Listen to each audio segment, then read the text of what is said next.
All right, all right. If you were here during the countdown, all right, that was not random what you were hearing. We started with New Shoes, I Can't Wait, which is one of those records that still feels like somebody left the dance floor lights on in the middle of a crisis. Fun fact here, right? New Shoes came out of that 1980s dance, pop, and club world. And I Can't Wait became bigger than the group because the groove just kept traveling, right? And culturally, that song, it has a waiting room energy. It is happy, it is bright, but it's also impatient, all right? It's waiting for the call, waiting for the answer, waiting for somebody to stop playing games. And honestly, that kind of fits today because America keeps making people wait for accountability like it's some luxury item behind the counter. Um, we had Alexander O'Neill and Sherelle right there popped up on my screen. Hold up, let's go back. There we go. That right there is grown folks Minneapolis sound magic right there. That record is romance, polish, funk, and memory, all dressed like it knew it was going somewhere. And Saturday Love fits today because Saturday is the promise, right? It is the little piece of joy you hold on to after the week tried to wear you out. So we took the sweetness first. We took the oxygen first because now we have to walk into the machinery. I like starting with music because music tells the truth before politics finishes line. Now, let's get to the desk. Welcome to the explicit voice of America. This is not regular news reaction. We are not here to chase every headline like a dog chasing cars. We are here to ask the headline. Are we here to ask what the headline, rather, is hiding? Who benefits? Who pays? Who gets erased? Who gets protected? Whose suffering gets described as technical? Whose power gets called legitimate? And who keeps pulling up the bridge, so to speak? Because that right there is the pattern. Um, a bridge gets built by black labor, black votes, black culture, black bodies, black genius, black athletes, black audiences, black memory. Then, the minute black people start crossing that bridge with actual power, somebody runs over with a wrench and says, wait a minute, we need to review the structure. So today we're looking at the map. All right. We're looking at the media, the courts, um, the sports money, the black political class, the cost of living, the water, and finally, Lupita Nyong'o being told by the internet's richest apartheid flavored hall monitor that she cannot represent beauty in a mythological way. Now, we are going to slow that down. If you're here live, you're here early. Thank you. If you're watching the replay, you're still in the room. The live matters, the clips they matter, the archive matters, the record matters. And today the record is ugly, but at least we are going to read it clearly. So, what do we got on today's board here? Here's what is on the board today. First, Jasmine Crockett walks Republicans through Proud Boys, neo Nazis, white supremacy, and the so called slush fund for January 6th defendants. That is the warm up, so to speak, because before we talk about weaponization, we need to talk about who is playing dumb about white supremacy and who may be trying to reward it. Then we move to the Senate, where even some Republicans started choking on Trump's so-called anti-weaponization fund. We need to talk about who is playing, who is choking on Trump's so-called anti anti-weaponization fund. And when the grift gets too visible, even the people in the room start looking for the exit. Then we're going to go to South Carolina. The state house passed a redistricting measure that would effectively erase Jim Clyburn's seat and make the state 7 Republican districts. Early voting is already near. That is not timing. That's what you call a trapdoor. And then we got Colbert. Yeah, I'm going to talk about him. We're not just doing network TV nostalgia when I bring him up either. We are talking about what happens when a president, a merger, a media company, and regulatory power all walk into the same room. Then we've got the NAACP sports boycott debate. Okay, we're asking, should black college athletes be asked to carry the burden of resistance, or is that the whole point of economic pressure? We're going to hold both truths without hiding from either one. Then we take on the black people won't protest this time argument.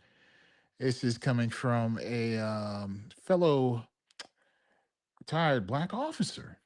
So we got some valid frustration buried under a whole lot of history left unread. And yes, I'm gonna make fun of that background in the my fellow police officers YouTube video right there. We go through all this trouble to make sure we get books. We put something back there, we put lights. I should have known something was up. All I saw was candles, a water bottle, no books in visible custody. Who was it? James Baldwin that said, "Never trust a black cop." I don't know. That may be true in some cases, but I'm gonna remix that. Never trust a black grown YouTuber with not a single book in view. Okay, we'll discuss this. I'm not gonna get too cute. Don't worry. The Then we got Keisha Lance Bottoms in Georgia, where the cost of living, Medicaid, rural hospitals, data centers, and dirty water all show up in the same campaign conversation.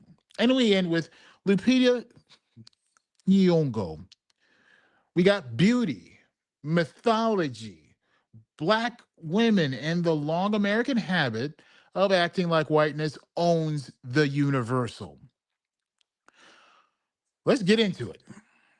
So, first off, before we get into Trump's so-called anti-weaponization fund and all this talk about political persecution, let's talk, or let's start rather with the part they keep trying to make foggy, and that is white supremacy. Because the trick right now is to turn convicted offenders into victims. That's right. You heard me right. Turn January 6th defendants into martyrs, turn accountability into persecution, and then act all confused when somebody asks a very simple question. Are the Proud Boys a white supremacist organization? Are neo Nazis white supremacists? Representative Jasmine Crockett asked the room to answer like grown people, and the room started looking for escape routes. Let's check it out.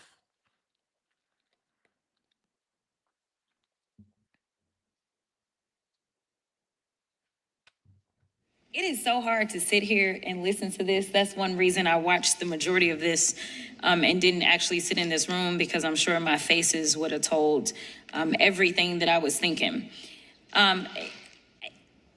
Is there anyone that finds it odd? Well, can we start here? I'm gonna start with the entire panel.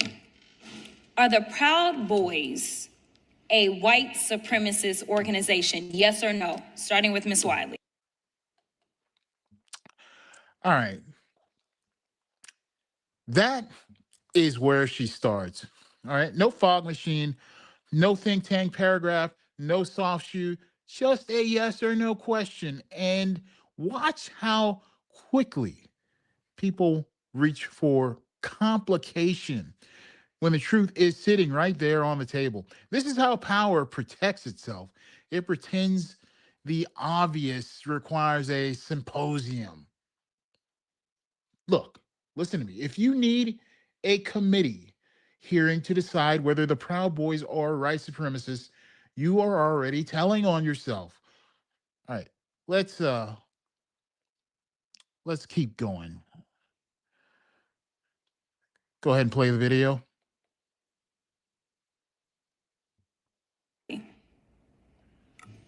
It is my view they are. It depends on how you define it. I have a book. Okay. What?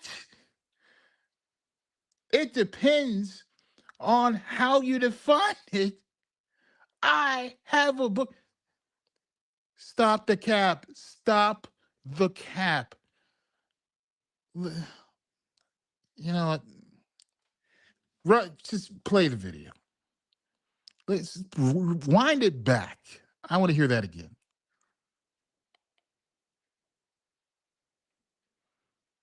Okay, rewind it. It depends on how you define it. I have a book. Okay, never mind. It Next. depends on. It depends upon what the meaning of the word is. Yes. Okay. There it is. That's the academic dodge. The I have a book dodge. Is that what you call it? The before I answer whether fire is hot, let me define combustion dodge. All right. And look, I love books. Um, Books matter. But sometimes a book becomes a hiding place for cowardice. The machinery here is not ignorance, it is refusal. And just so the room understands who this is, Carol Swain is not some random witness who wandered off of Twitter. She's a former Princeton and Vanderbilt political science and law professor. She wrote serious scholarship on Black representation in Congress. Then she became a conservative public intellectual, anti DEI voice, critic of critical race theory, which she calls viewpoint diversity, and vice chair of Trump's 1776 commission. She has also argued that the Southern Poverty Law Center uses hate labels as weapons against conservatives and Christians. So when she says, I have a book, okay, she ain't just saying she read something. She is reaching for institutional authority. That's what makes this dodge look so bad. That's what makes this dodge worse. Because the more credentials you bring into the room, the less patience I have for you acting confused about the Proud Boys. Look, some people use footnotes like smoke bombs. Watch Crockett catch this absurdity.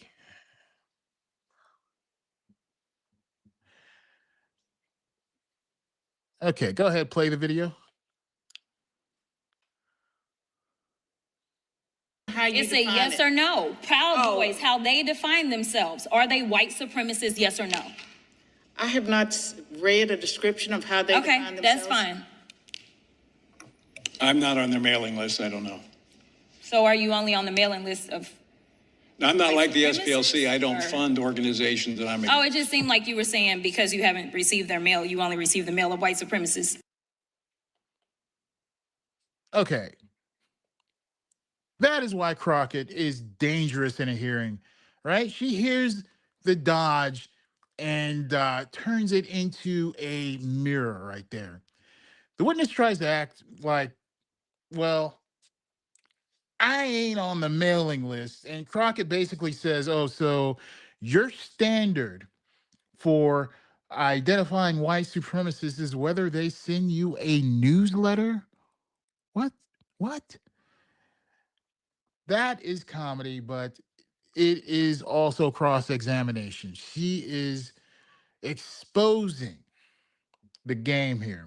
The mask didn't slip, y'all. She snatched it off and held it up to the light. Now, she moves to an even more obvious example here. Go ahead and play the video.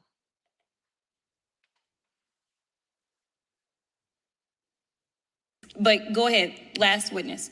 No, they're not white supremacists. And you know what? I do believe that y'all believe that. Let's try another one. Neo-Nazis, Miss Wiley. Well, yes. What? Nazis is in their name. Neo-Nazis, Dr. Swain. Okay. Listen, that shouldn't require graduate school, y'all, okay? Neo-Nazi. Nazis is in the name. This is not like a riddle. This is not a weather report. This is the kind of question where the only reason to struggle is because the answer creates political inconvenience. Hear me out here. When people cannot say neo-Nazis or white supremacists without a warm-up lap, we are not in a debate. We are in a diagnosis. Now, keep watching because she finally gets him there. Go ahead, play the video. Is the question still about the Proud Boys, or is it about the Neo-Nazis. We have Neo-Nazi- moved on. Neo-Nazis. neo-Nazis are hate groups? And I have a book, 2002. Okay, thank you so much. About So we're hate gonna- groups so- that I suggest that you all read. I'm reclaiming It's a my long time. book. I'm reclaiming my time. Neo-Nazis. Are they white supremacists? Neo-Nazis, are they white supremacists? Yes or no? What's that? Yes or no? They're certainly anti-Semitic, which I would join with any member of the Democratic Party. Mr. Nadler earlier was talking about standing up for the Okay, Jewish reclaiming my people. time. Be happy to Next. do that. Yes, they're white supremacists. Woo, thank God. Jesus Christ, I didn't think we were going to get there. Oh my gosh, let me be clear. That right there is a sister trying to stay congressional when her whole spirit wants to say, are y'all serious right now? Because sometimes the absurdity is so thick you have to laugh just to keep from screaming. She had to drag that room to say the thing a child with a history book would say. Proud Boys, neo-Nazis, white supremacy. This is not hard, but the difficulty is the point, all right? They make the obvious difficult, so accountability becomes impossible. Okay, listen to me. Playing dumb is not neutrality. It is a tactic. Now, listen to the actual charge here. Okay, go ahead and play that video. Proud Boys are freaking white supremacists. Neo-Nazis are too. And this president, who loves to coddle white supremacists, has decided that they should be given checks. Okay, there's the whole segment right there.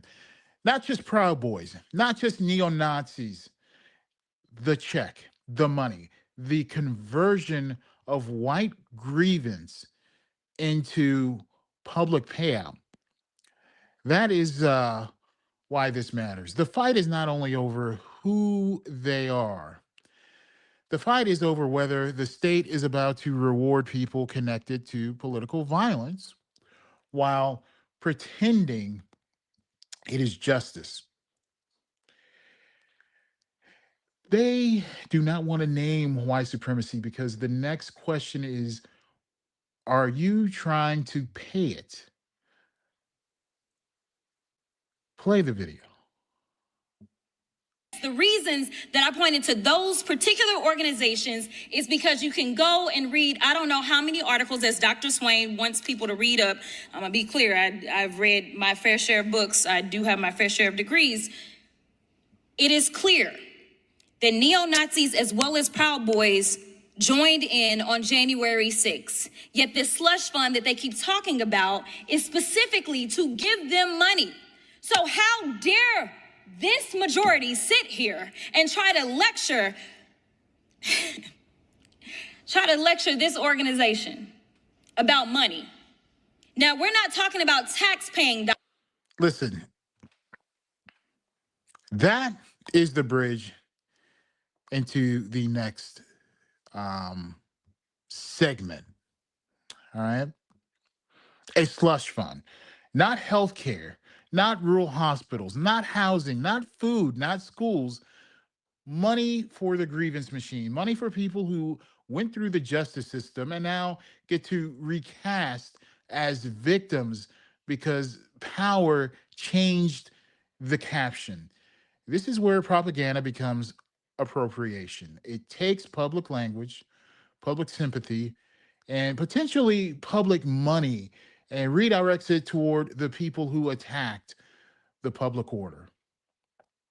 The arsonist is not only filing a smoke damage claim, now he wants a direct deposit. Now, listen to the reparations contrast. Go ahead, play the video.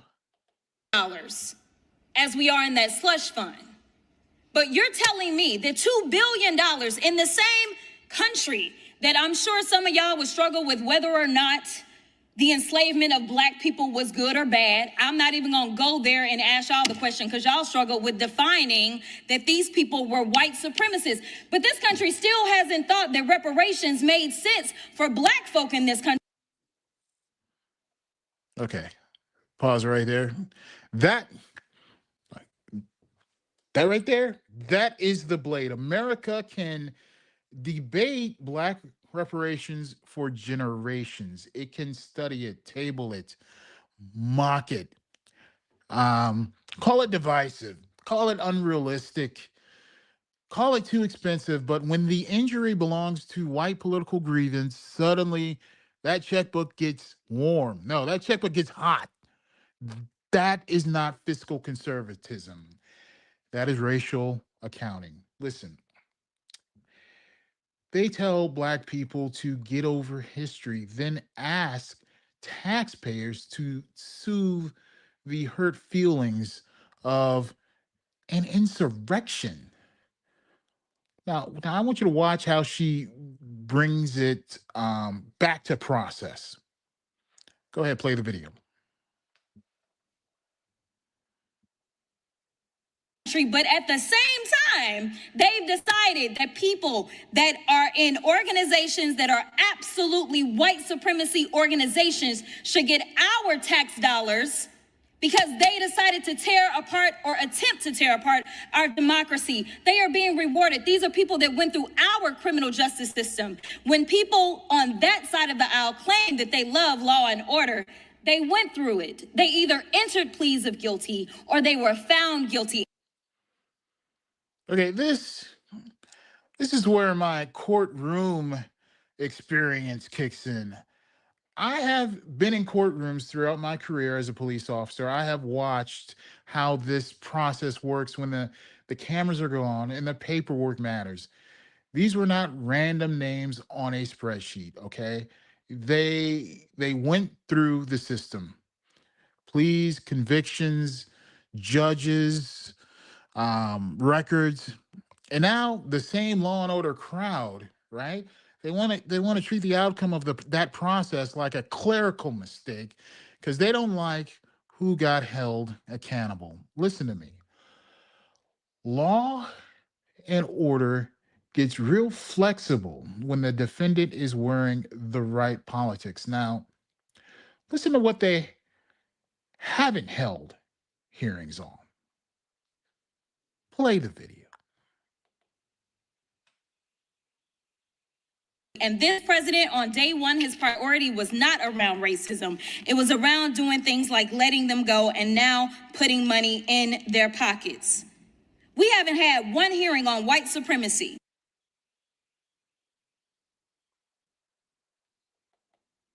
That's it right there. That is the institutional tell, so to speak. They have hearings for everything else. They can investigate pronouns, books, DEI, campus protests, drag queens, imaginary Marxists hiding under the cafeteria table. But white supremacy, suddenly the calendar is full. That is not an accident. That is what you call protection. If the threat is Black history, they hold hearings. If the threat is white supremacy, they change the subject. Now, she starts naming the bodies here. Play that video. We look at things like the killing of Ahmaud Arbery, George Floyd, Breonna Taylor, the 9 worshipers who were murdered at the Mother Emanuel AME Church, the 23 people murdered in 2019 during the shooting at Walmart in El Paso, the 10 people murdered during the 2022 shooting at a grocery store in Buffalo, New York. This is the part where abstraction dies, right? Ahmaud Arbery, George Floyd, Breonna Taylor, Mother Emanuel, El Paso, sorry, Buffalo. These are not debate team examples. These are people, families, communities, blood in the public record. And when a party spends years feeding racial fear, you cannot act shocked when somebody eats from the table. All right? Listen to me when I say this. Rhetoric is not harmless when bodies keep showing up behind it. Now, she moves from white supremacy to Jim Crow mechanics. I want you to watch this. Play the video. All of these were murdered by white supremacists who were empowered by the Republican Party's racist rhetoric and policies. This is the same party that wants to drag us back to the Jim Crow era. Some say that there aren't poll taxes, and I guess it's because they're not listing the amount of money. But when you tell somebody that they've got to go and pay for something, say, like a passport that costs over $100 in order to be able to vote, that looks like a poll tax to me. All right, pause it right there. That is the voting rights bridge.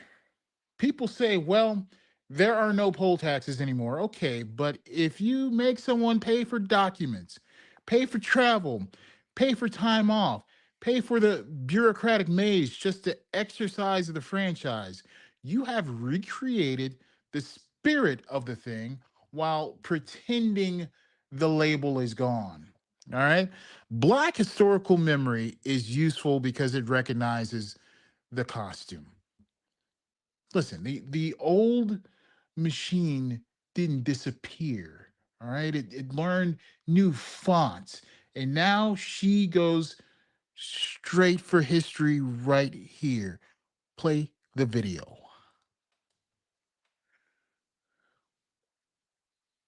Some of y'all need to read up on your history books, the very same ones that the Republicans have decided that people should not hear about because you don't want real history taught in our schools. That is why memory is the threat. Because if people know the history, they recognize the repeat. They recognize why the 14th Amendment matters. They recognize why voting rights law matters.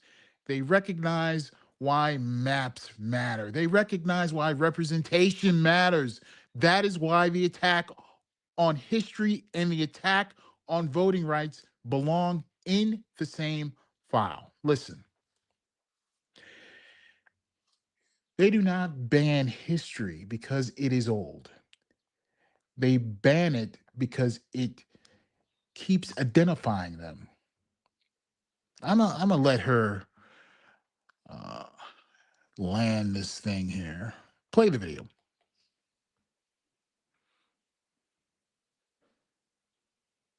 Because you're afraid that it's going to hurt people's feelings to know that their ancestors were so savage that they would enslave black folk. You don't want them to understand why the 14th Amendment mattered then and it matters today. You don't want them to understand that when they draw these racist lines and tell black folk that they shouldn't have representation in this country, that it is against the Constitution. You want them to be ignorant so that they can sit up here and be your token for your mission. Expired.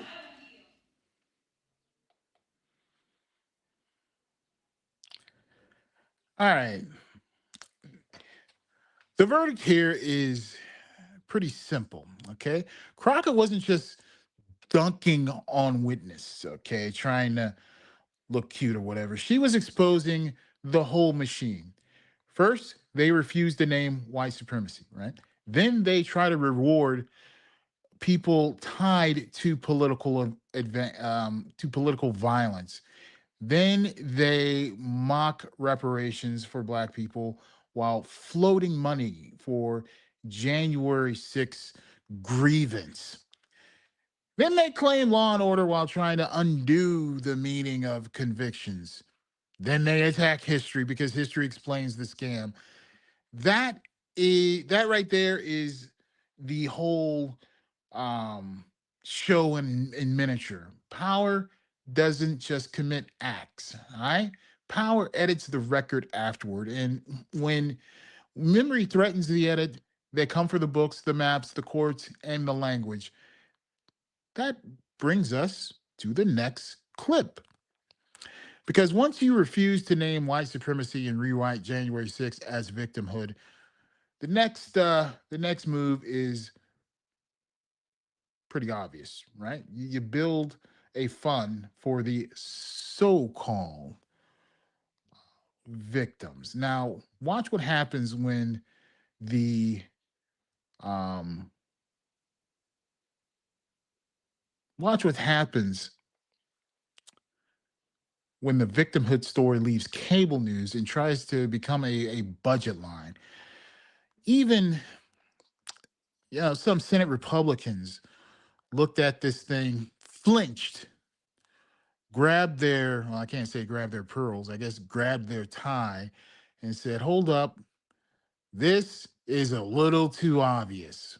Now once the right recasts accountability as persecution, the next step is compensation, baby. That is what this so-called anti-weaponization fund appears to be about. Turning grievance into a government payout system. Let's go ahead and play the video.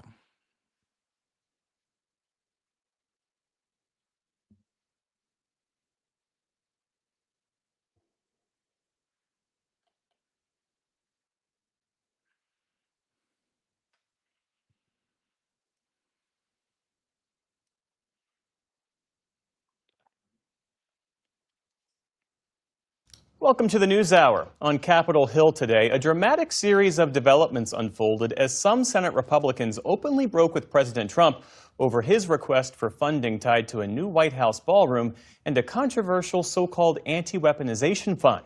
Acting Attorney General Todd Blanche made an unplanned trip to Capitol Hill to personally argue the case for that fund. It didn't work. That is such a beautiful sentence. It didn't work. Sometimes journalism needs nothing else.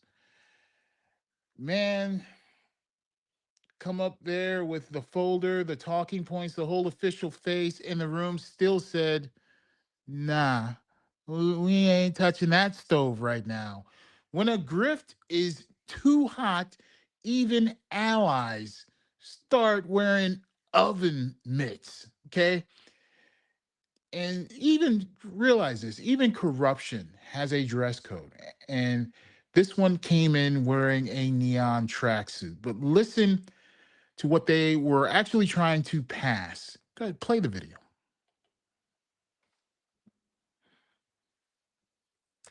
Amidst sharp questions and concerns from Republicans, the president did not have the votes he needed, and the Senate has instead left town. Congressional correspondent Lisa Desjardins was there as all of this happened and joins us now with the latest. Lisa, dramatic day on Capitol Hill, to say the least, leading to at least the temporary collapse of Republicans' reconciliation bill that would fund ICE and CBP. What happened? Well, per senators in the room from different parts of the Republican spectrum, Republican senators en masse pushed back at the White House today, saying, at least for now, President Trump's requests for funding have gone too far. Now, that has derailed this key bill, at least for now. I want to look at what that bill, what's at stake here. That's the Secure America Act. It's large, as you can see, and it's almost entirely funding for ICE and Customs and Border Protection. That was poised for passage until the White House and Senator Lindsey Graham added that $1 billion. You see that there, that small slice of this bill for the ballroom and for security. That is what started to unravel this. But it wasn't the only problem. After that, the President and Justice Department announced that $1.8 billion settlement with Trump to establish a so-called weaponization fund. Now let's slow that down. $1.8 billion, okay? Not for rural hospitals, not for childcare, not for communities drowning in rent, a political grievance fund. That is not small government. That is big feelings with a federal account number. The same people who call social spending dependency are trying to build a welfare state for the powerful and politically connected. They hate redistribution until the money flows uphill. And the details get even cuter, okay? Play the video.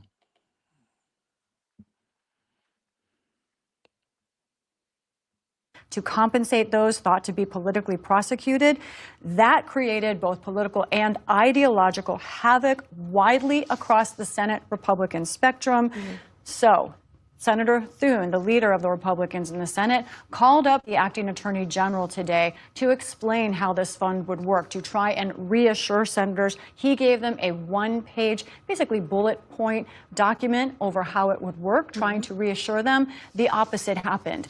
After about 2.5-hour meeting, a very tense one, Republican senators instead decided they would go home and pass nothing because they were not reassured about that fund at all. That one-page document, you obtained a copy of it. What does it tell us? It is telling in both what it says and what it doesn't. I want viewers to look at this closely. First of all, it lays out that the president and specifically his sons are to get no monetary payment from the settlement or the fund, just an apology. Now, it does not specifically say that's legally binding. This is all the detail that we have. Also, how would the billions be distributed? By 5 people appointed by the Attorney General, who, of course, is appointed by President Trump. Okay, pause it. This is where the machinery comes out from behind the curtain. Who decides who was prosecuted? People appointed through the same political chain that benefits from calling itself prosecuted. That is not neutral compensation, okay? That is institutional self-pity with gatekeepers. Look, in this case, The fox is not just guarding the hen house. The fox is writing reimbursement checks. Now, watch the January 6th concern come right through the front door. Play the tape.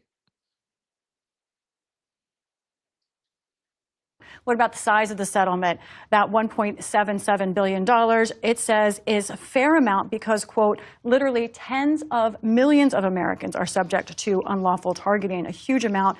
Now, this document does not say anything about limiting people who were found guilty of, say, assaulting police officers or other crimes on January 6th. And there it is, people. That is why we started with Crockett. If you can turn January 6th into persecution, I almost said prosecution, persecution, then even people convicted, of violence can be smuggled into the victim category. The line between political prisoner and convicted offender is being deliberately blurred here. They are trying to pass the hat for the riot. Now, listen to the fantasy they are still selling on the Senate floor. Play the video.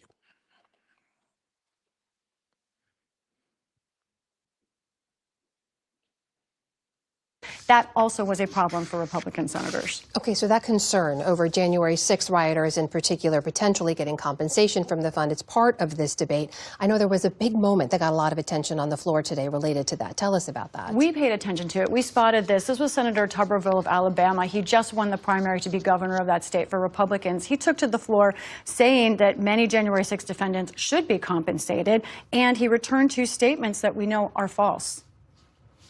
Let's be clear of what happened that day. Let's go back and look at it. Democrats in the deep state, they hated Donald Trump so much that they orchestrated a coup against our government. Oh, God. This is the upside down world. The people who tried to overturn the election are now claiming the investigation was the coup. All right. That ain't politics. That is psychological warfare in a suit. All right. Projection isn't just a defense mechanism here, it is governing strategy. The arsonist is filing a smoke damage claim. Okay. I don't know how else to say this. Play the tape.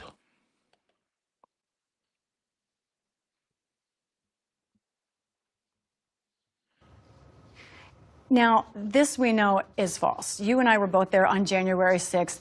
Those rioters and those who assaulted violently the Capitol and police officers were doing so in the name of President Trump. I raise this because it is 5 years later, and this is still coming up from a U.S. senator. So important to make clear. Meanwhile, we know President Trump is also continuing to face pushback from lawmakers on the war in Iran. What's the latest on that? Right. We've seen action this week. The U.S. Senate now shifted so that a majority of the Senate this week voted to open the debate about Iran war powers. And tonight, Amna, the U.S. House, as we speak, was supposed to be voting on that same idea. Should the president be able to continue in Iran? Let's look at what's happening on the House floor right now. Here's an example of the problems for the president. Right now, they actually have skipped that vote, something called pulling the bill. That means they think they would lose that vote, which would have been a strong rebuke from the president. Even polling that vote alone shows opposition to the president on Iran is not just. All right. The verdict here is that the fun is not just about Trump's feelings. It's about turning the rewrite of history into a payment system. And when that rewrite touches January 6th, the country is no longer debating memory. It is financing amnesia. People are losing hospitals, homes, schools, and clean water. But the wounded pride of the powerful gets $1 billion conversation. Follow the money when grievance becomes policy. Okay, let me say that again. Follow the money when grievance becomes policy. So, but from here, we're going to go to South Carolina because while Washington debates who gets compensated for political violence. The states are deciding whose vote gets diluted before they even get to the ballot.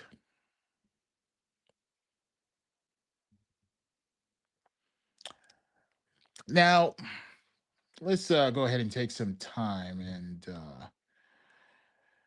reset the room here. This is Explicit Voice of America. We are not chasing headlines here. We are reading the machinery beneath the dumb. If you're here live, you're here early. If you're watching the replay, you're still in the room. Okay. We just watched January 6th get rewritten into victimhood, and now we're moving into the map fight where black voting power is being cut up in real time. Before we get to that, let's go ahead and check out what's going on in the room here. I see we got a lot of notes here to catch up on. Let me start by saying hello to Paul, Patricia Ann Boone. Thank you for joining us. KJ joined us. Peggy Sue Richards, Assemblywoman Deborah. Is this Assemblywoman Deborah Mazzarelli is in the house. Robert Smith, Lynette, thank you for checking in here. Connie Moody, David Gardenier, Connie Moody again. I see I'm duplicating names here. Lynette, did I say that already? David Gardner. You've been with me from the beginning, man. Thank you for rocking with me through all this. I think I've caught up on all the names.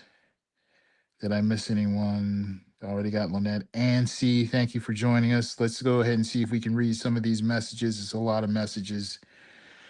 I did not expect there to be this much activity. There's only 16 people in the room, but a lot of messages. Lynette says, she's coming in from Northeast PA. She says, I am reading The Psychology of Christian Nationalism. Miss Crockett is known for this style of questioning. I want to know the book. Definitely want to know the book. Okay, I think you're talking about the book the Professor Swain or whatever her name is was trying to hog.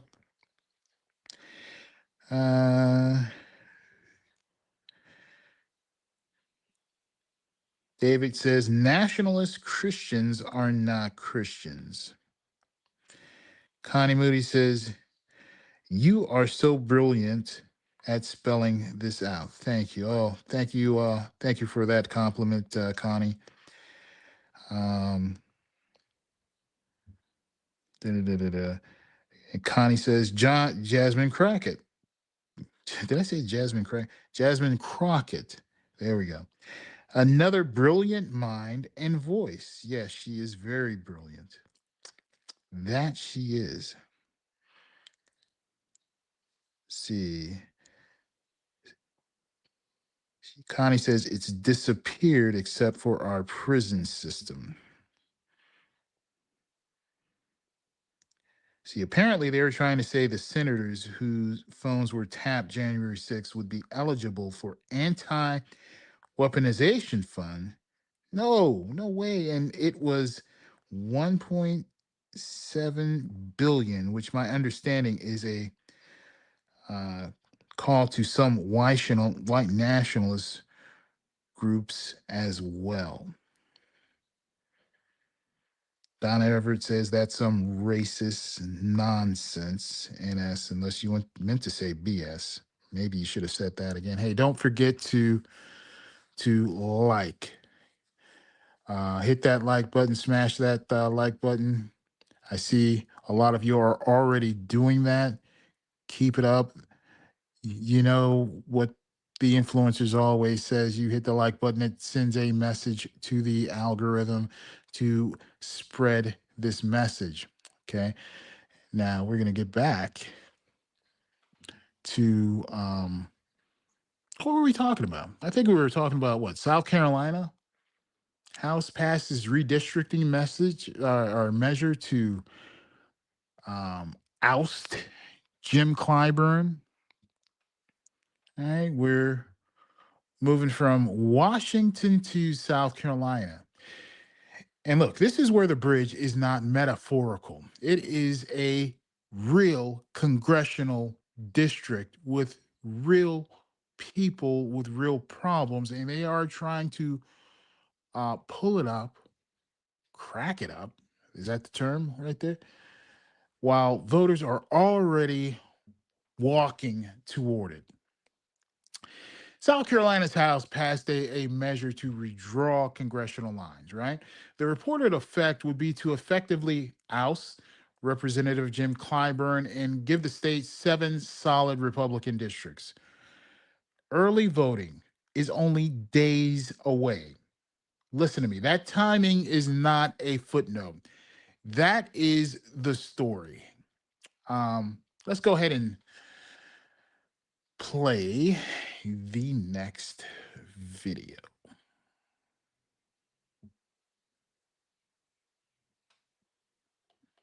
Not that one, the next one. Let's go. Growing, but it may in fact be a majority of Congress. Busy day on Capitol Hill. Lisa Desjardins, thank you. You're welcome. Next. There we go.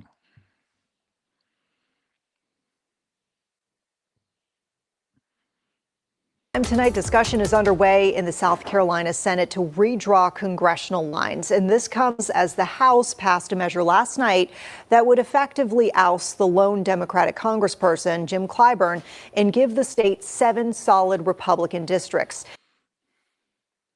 All right. Pause it right there.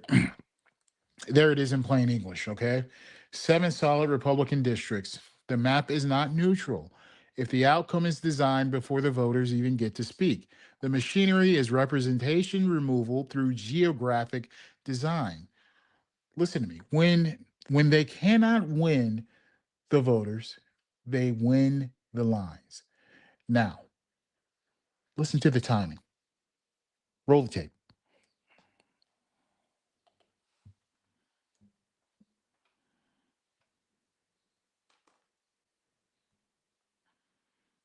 Meantime, early voting is just days away, and some are asking why this effort is coming at such a critical moment in the election cycle. That's not a footnote right there. That is the story. Moving the map while people are preparing to vote is not just aggressive, it is destabilizing by design. Confusion is a suppression tool. If voters do not know where they are, who represents them, or who or what has changed, the map has already done damage. Chaos is not a side effect, okay? Sometimes chaos is the product. Watch how local people are describing this fallout. Roll it.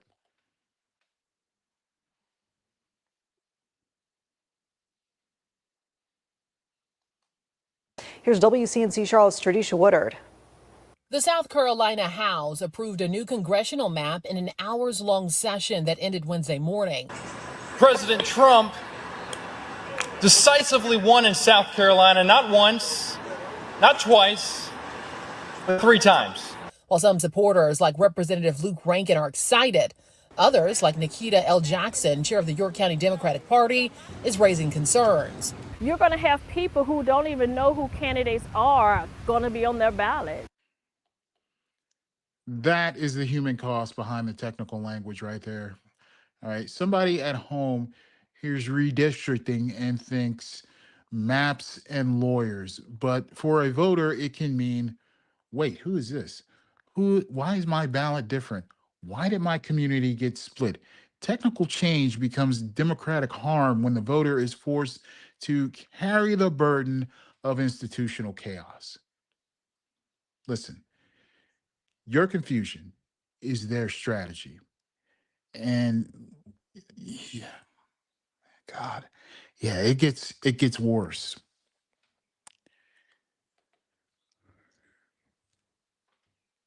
Play it.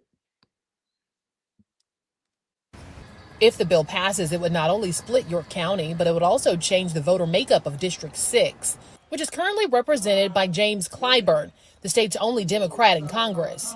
This is a very real affront on black voters across the state. Okay, that is the sentence right there. Not just Jim Clyburn, not just Democrats, black voters across the state.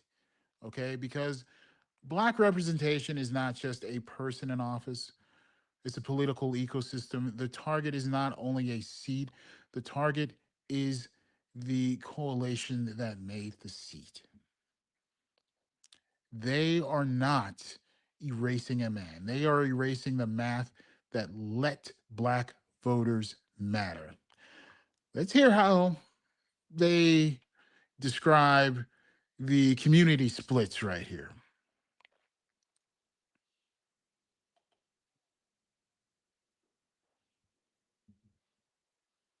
Mallory Dittmer is the Democratic candidate for South Carolina 5th Congressional District. She says communities of interest across the board are being diced up. They're splitting Rock Hill in half. They're splitting Fort Mill in half. All right, right there. This is how power gets cute, y'all. It doesn't have to say we are weakening you. It just slices your town, separates your neighbors, and calls the wound a boundary. Splitting communities is dilution. It weakens shared political interests by making the community speak through multiple districts where its voice is smaller.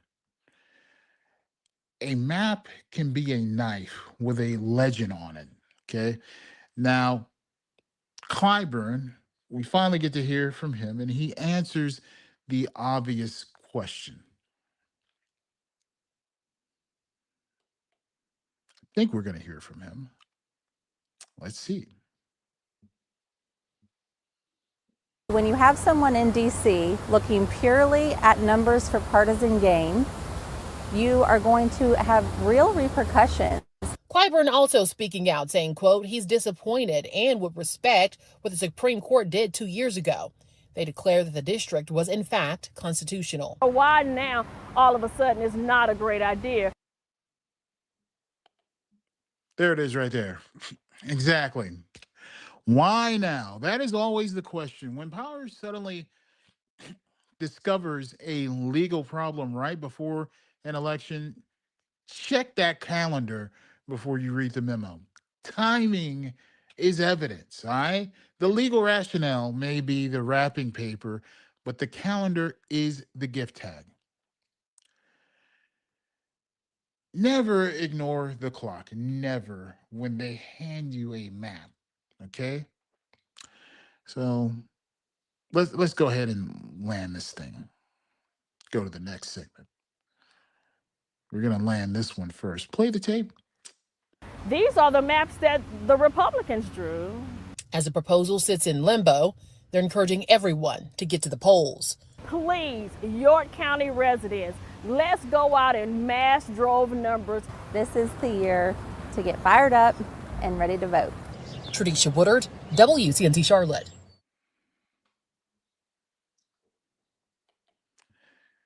All right. So, what's the verdict? The verdict is that South Carolina is not just redrawing lines here, it is redrawing the limits of Black political possibility. And they're doing it close enough to the election that confusion itself becomes part of the machinery. This is why voting rights coverage cannot just be national. The trapdoor is local. The harm is local. The line gets moved in a room most of America is not watching. All right, the map is the weapon before the ballot ever gets counted. Next, we move from maps to media, because the same country that plays games with who gets representation also plays games with who gets to get a microphone.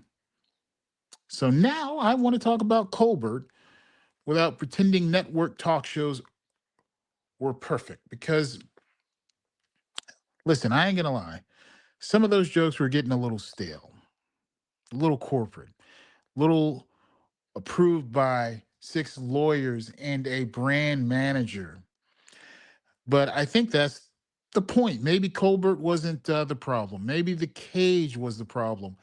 This is about network television. Yeah, it is. But underneath that, it is about media consolidation, regulatory pressure, and what happens when comedy depends on corporate permission.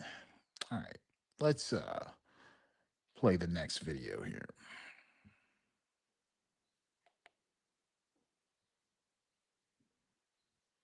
This is Democracy Now!, democracynow.org, the War and Peace Report. I'm Amy Goodman in Denver. Juan Gonzalez is in Chicago. Well, the late-night comedian Stephen Colbert signed off last night for the final time as host of The Late Show on CBS. Special guests on that final broadcast included Paul McCartney, who performed the Beatles' classic Hello, Goodbye, with help from Colbert and Elvis Costello and John Baptiste and others. Over the past 11 years, Stephen Colbert was one of the most vocal critics of President Trump on network TV. His show was canceled last July after he criticized CBS's parent company Paramount for agreeing to pay $16 million to settle a $20 billion lawsuit brought by President Trump. Okay, pause it right there. Listen, $16 million to settle a lawsuit from a sitting president while your company needs federal approval. I'm not a corporate lawyer, but my retired cop nose just twitched. The issue isn't only the dollar amount. The issue is proximity, lawsuit, settlement, regulator, merger. Listen, when the envelope and the permission slip arrive in the same room, you need to start asking questions, all right? Thing I liked about Colbert, he had a simpler name for it. Play it.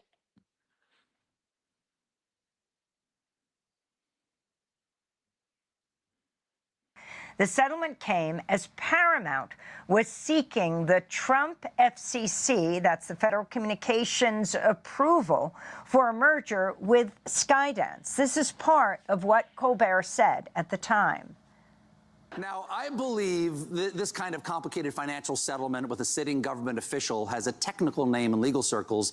It's big fat bribe. All right, pause it right there. That right there is why they were mad. Not because he told a joke, because the joke said the quiet part in English. Comedy becomes dangerous when it compresses corruption into a sentence regular people can understand. The joke was funny because the paperwork looked guilty as hell. Now watch the state celebrate the pressure campaign. Play the tape.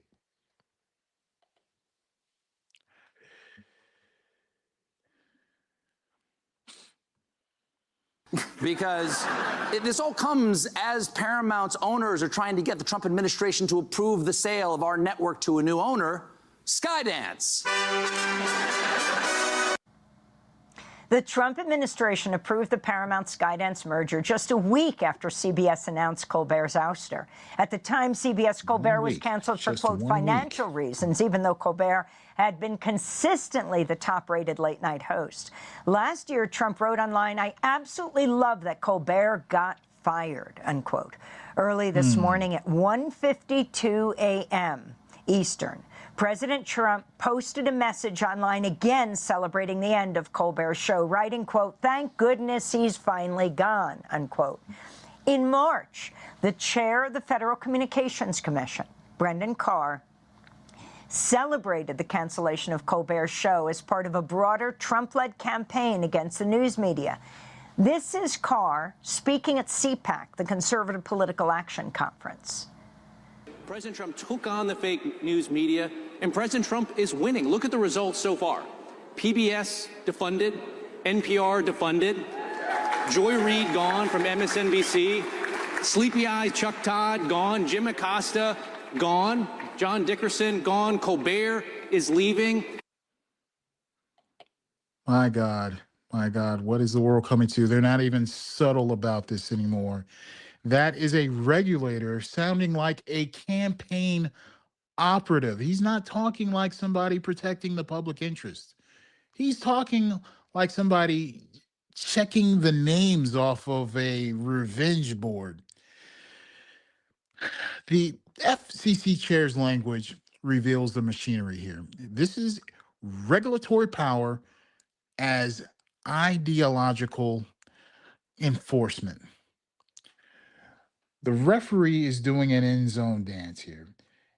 And watch now how Springsteen comes in with what I want to call the Jersey Uncle truth serum.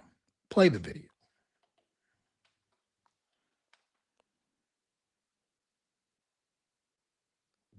CBS is under new ownership, and soon enough, CNN is going to have new ownership as well. So we're not... Earlier this week, one of Stephen Colbert's final guests, Bruce Springsteen, directly criticized President Trump and the Ellison family, David and Larry Ellison, which now controls Paramount. I'm here in support tonight for Stephen because you're the first guy in America who's lost his show because we got a president who can't take a joke. Listen, let me tell you why that line hits. That's because America loves to pretend authoritarianism always shows up in boots. Sometimes it shows up as a thin-skinned man in a merger approval process. Humor is a threat to insecure power because it punctuates the grand image. If the king cannot survive the joke, the kingdom is already nervous. Now, Sirota puts the machinery underneath it right here in this next clip. Go ahead and roll it.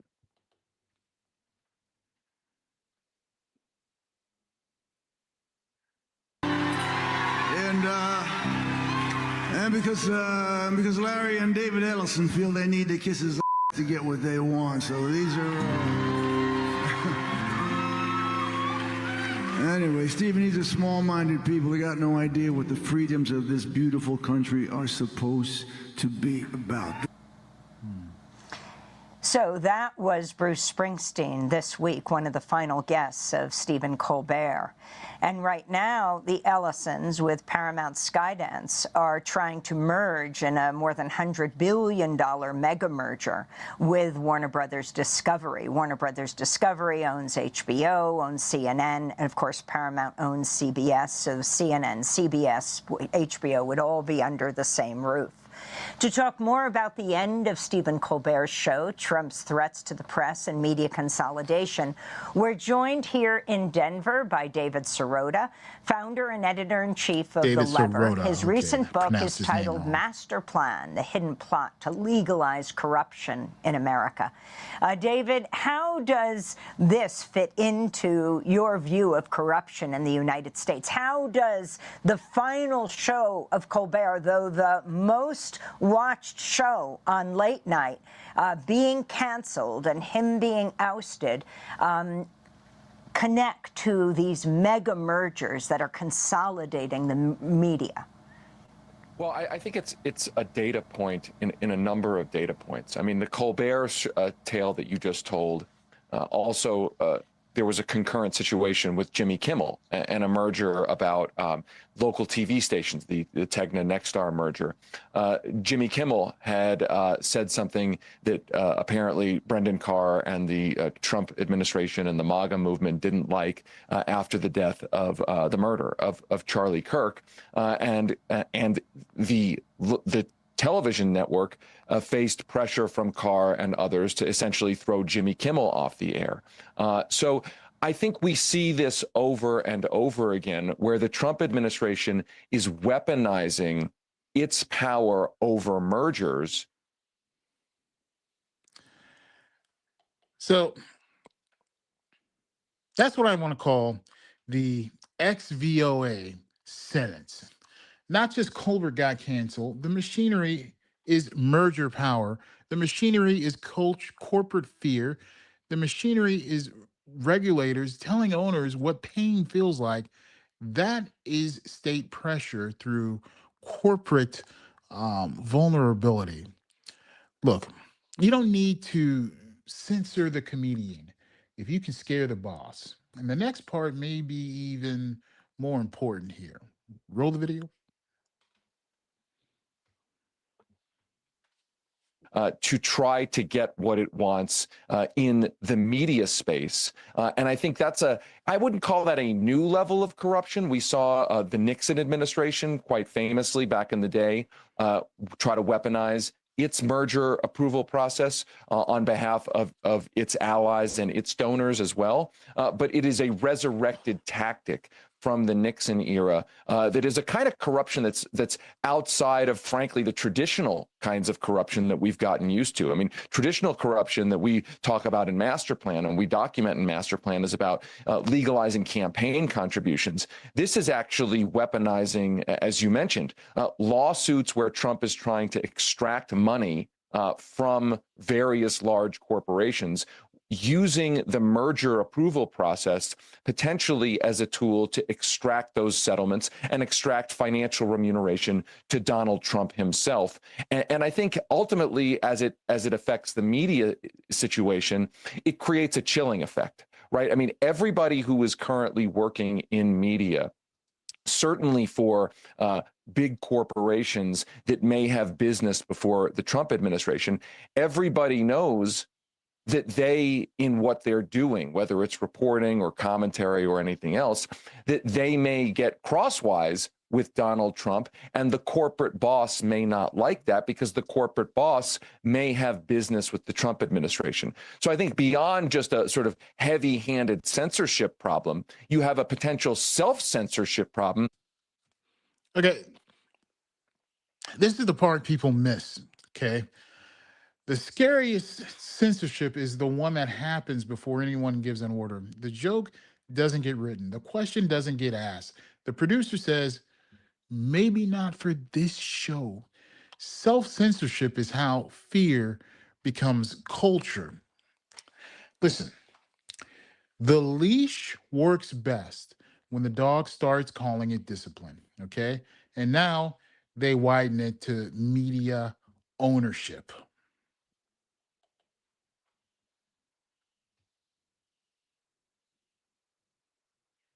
And I think that's actually arguably the point from the Trump administration and people like Brendan Carr, to send a chilling effect message to the entire media and the entire political discourse. And David, meanwhile, the 6 Democratic senators sent a letter to the chairman of the FCC, Brendan Carr, demanding that he conduct a rigorous and thorough review of Paramount's reliance on foreign wealth funds from Saudi Arabia, Qatar, and the United Arab Emirates, almost to pay for almost $110 billion to acquire Warner Brothers Discovery. In the past, the federal government has really been strict about the limits of foreign ownership or investment in American media companies. What's happening here in terms of the foreign control regulations of the FCC? Yeah, I mean, it's a great question. There's reporting that says that the FCC may approve up to a 49.5% ownership, or even ultimately up to 100% ownership, foreign ownership of the new merged Paramount Warner Brothers corporation if the merger goes through. They're asking essentially the FCC to waive long-standing ownership laws. And to be clear, let's remember, Brendan Carr of the FCC wrote parts of the Project 2025 document, the document setting the agenda for Trump's second term, in which Carr said that he wanted to get rid of ownership caps. Now, Obviously, this conflicts with the whole notion of America first that you hear Trump talking all about, where we are potentially going to have the largest or among the largest media conglomerates in the country, in the world, but operating in our country, affecting the democratic discourse that is in part or up to potentially fully owned by foreign sovereign wealth funds, controlled in part by foreign governments. I mean, it kind of boggles the mind about what that means for our democracy, right? Because media corporations, as distinct from, a corporation that just makes a physical product, media corporations have a disproportionate impact on the democratic, small d democratic and election discourse. Now, in the future, you may have a situation where foreign governments via sovereign wealth funds have a disproportionate power to affect the way we conduct our United States, American democracy. So while they scream America first at the border, they are apparently open to foreign money sitting close to the media bloodstream. Funny how nationalism gets flexible when billionaires need a deal. Ownership is editorial power, even when it never touches a script. Listen, the flag, it gets very quiet when the check clears. Now, let's go ahead and land this because this is bigger than one show. Go ahead and play the video.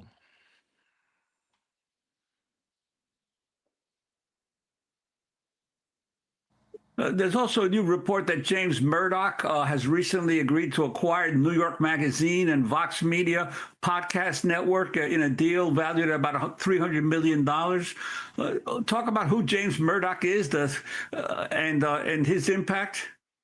Yeah, I mean, James Murdoch is he's part of the Murdoch family, but he is had kind of an ouster or a kind of conflict reportedly with Rupert Murdoch and with Lachlan Murdoch, and essentially left Rupert Murdoch's empire. And James Murdoch has been depicted as somebody with more moderate Democratic-leaning politics, and now he is investing in a sort of independent, somewhat independent media properties and making a play for that. I mean, I think we will see what that means.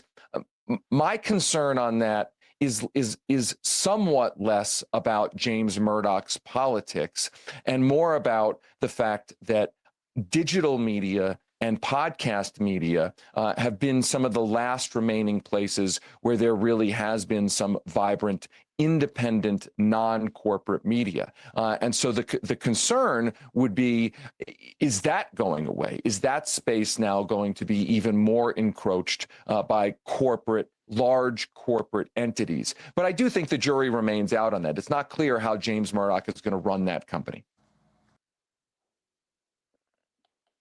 All right. The verdict is this, y'all. Legacy media may deserve to die if it cannot breathe without corporate permission, but Colbert shouldn't have to be buried with it. Talent trapped inside a corporate cage eventually starts sounding like the cage. Independent media is not a luxury. It is the exit door. Carson, Letterman, Arsenio, Colbert, that whole lineage mattered because network talk television used to feel like somebody could say the thing the daytime people were too polished to say. If that cannot happen inside CBS anymore, then let the desk move outside the building, all right? The future of dissent will not be protected by corporations that need permission slips from the people being mocked. Now, for media ownership, we're going to move to sports money because if institutions profit from Black talent, the next question is what they owe when Black political power is under attack. So, for those of you who are just now joining us, we have gone from January 6th memory laundering to the Trump grievance fund to South Carolina redistricting to Colbert and media capture. Next up, we're going to talk about sports money. black athletes and whether institutions that profit from black excellence can stay silent while black political power gets carved up. I'm just going to take another peek in here at the room and say, what's up to the listeners here. Who do we have in here? We have Karen Fisher. Moretta, I don't think I've mentioned your name. Lisa Decker is joining us. I'm going to read some of the comments here. David Gardner says, Colbert got prosecuted for telling the truth to network masses. Couldn't have said it better. I agree. And Lynette said, yeah, and we have most of them on Substack now. I think Lynette, you're referring to the comments that were made about independent media. I think you were referencing an independent media. Let's see. David Gardner says, we the people own democracy now. Let's see. Yes, I know. Yes, this is Lynette saying, yes, how can the third estate be owned by foreign powers? I think you mean this is the fourth estate, right? There's three estates: the legislature, the executive branch, judicial branch. Those are the three estates spelled out in the Constitution. The fourth estate is not really laid out in the articles in the Constitution, but in the amendments, the First Amendment right? That's considered the fourth estate. I'm not a lawyer or a constitutional professor, all right? But that's my simple understanding of this. If we have anyone in the chat who can back me up or correct me if I'm wrong, feel free to go ahead and jump in. Lynette says, thanks. Yes, the fourth estate. All right. Why do I have a black screen up right now? There we go. Now let's get into it.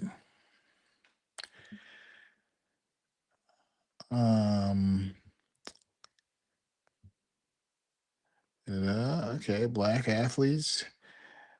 This is going to be a hard conversation, all right? The NAACP is urging black athletes to think twice about sports programs in states attacking black representation. And the question is this: is that too much of a burden on young people, or is economic pressure exactly how you make comfortable institutions uncomfortable? And this cannot be a simple good idea or a bad idea segment, okay? Both truths can live here in the room. I don't think there's a right or wrong answer to this. But I'll say this: young athletes shouldn't have to carry democracy on their backs.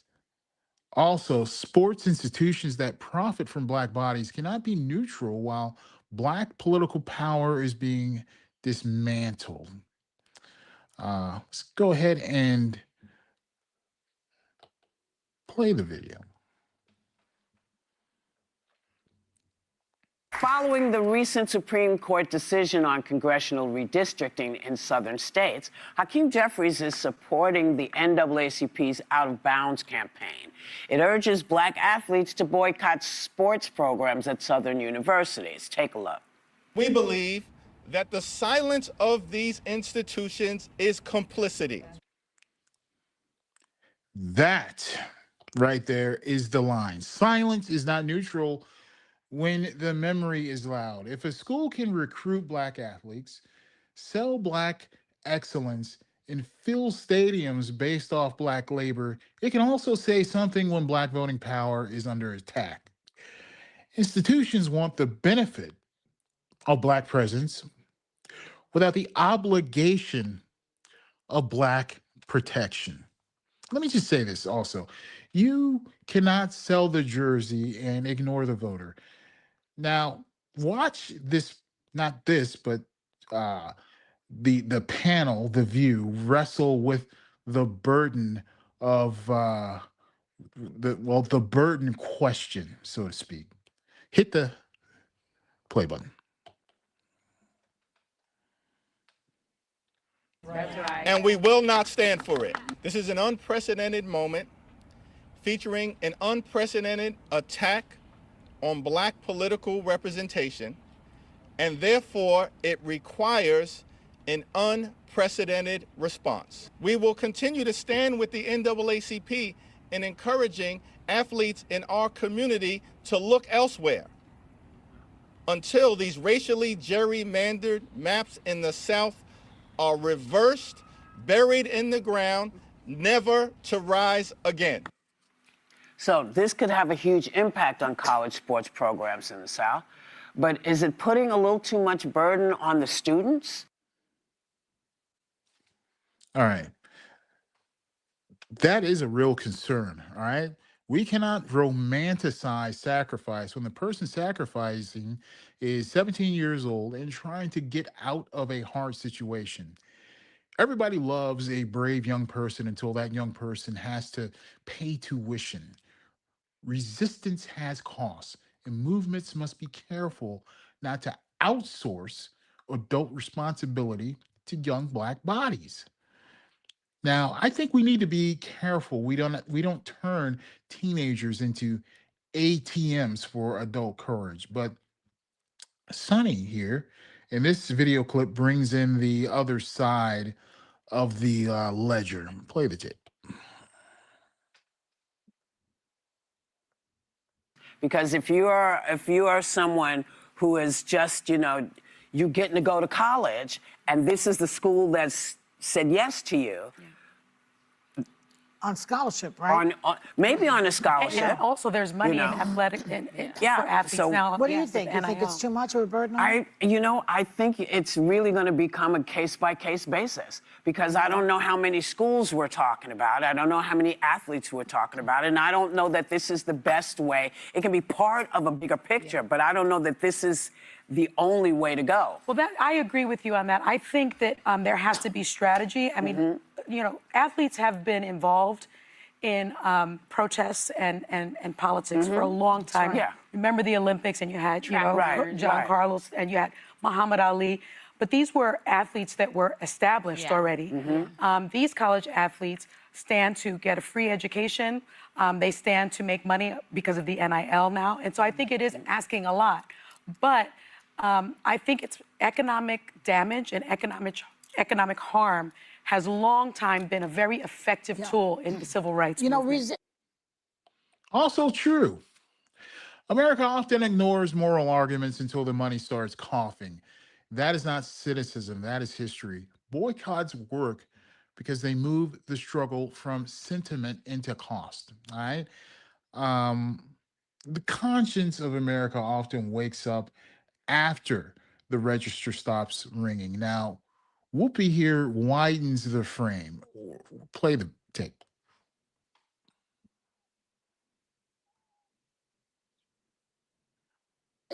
Resistance has a price. I mean, let me give you some history. They say, yes, do. Yeah, well, like teenagers, they're teenagers, and they're going to have to give up a lot. The Vietnam War was basically halted by teenagers. Correct. Because it was 17 and 18-year-old kids who were going to go into fight this crazy war that they were doing. So I'm not saying it's a great idea or it's not a great idea. I'm just pointing out it is young people who change the world. Okay, Joy, she's not wrong. Young people have changed the world, but the question isn't whether young people can lead. The question is whether the rest of us are going to hide behind them while they do it. Youth leadership shouldn't become adult abandonment. Listen, follow the young people. Yes. Use them as human shields. No. And then the conversation over here gets to the bigger coalition. Play the video. But if there's structure, though, don't you think that this could possibly work? Because we're talking about just the state schools, Whoopi. We're not talking about the SEC and the conference. Yeah, that's important to know. So we're talking about 13 schools. These kids are the top of the top. And so they're going to have a lot of other choices. And I would suggest that if you think about Ole Miss, there was I think a running back. His name is, it was a running back. His name was Kylan Hill. He played at Ole Miss. You know, Ole Miss brings in a lot of money. He vowed not to play unless the state changed its Confederate flag. The Confederate flag came down months later. And because college sports bring in so much money. In theory, I think it's a very good idea. Like, let's talk macro. If all Black Americans boycotted any industry, it would the economy would crumble. Arts, music, doctors, everything. Like that, of course, that is a powerful way to protest, but it's putting, in my mind, too much of the onus on young people who did not create the problem that we're in. I see Hakeem Jeffries up there. You have a lot of power. Hakeem Jeffries should be somebody who's out there. I don't think we have any legislative power, though. The Democrats don't have legislative power. But also, what about professional athletes? If there's ways that they can be engaged, you're established, you have money. What about white athletes? Kids. Why does it have to be only? There are many sympathetic white athletes who would gladly join the cause, may never make money in back in the day. They need to join. You need fans to join. But I've you need also, coaches to join. A lot of times these young Black athletes, it's a way out. I was once given a whole speech on how this sometimes is the option for people to pick them up, to put that back on their shoulders, to say they've worked so hard to get to this point. Okay, wait a minute. Let me be very clear. Everybody needs to make this part of their fight. Yeah, this isn't correct. One person or two. This is everybody. Yes. And you know, young people do have to stand up, but it is very hard if you are the first one in your family and everybody is saying, "Oh my God, you've made this." It is going to. It's a very tough decision it's a big to make, ask. and so it's That's an ask I would rather not have us do. But I am asking all Americans. This redistricting is hitting us at the moment, but this could be you. They could decide they want to change this and only, you know, these women can vote, not those women. It could be only these people can do it and not those. You could be in any of those groups. All of this affects us all. This is not just a Black fight. This is a fight that everybody has to get into. Exactly. Black people are often the testing ground. That doesn't mean we are the only target. It means the machinery starts where the country is trained to look away. Anti-Black disenfranchisement is the lab, so to speak. Okay? Democracy is the product being tested. Now, listen to me. When the bridge gets pulled up on us, everybody downstream eventually loses the crossing. All right, let's land this. Play the video.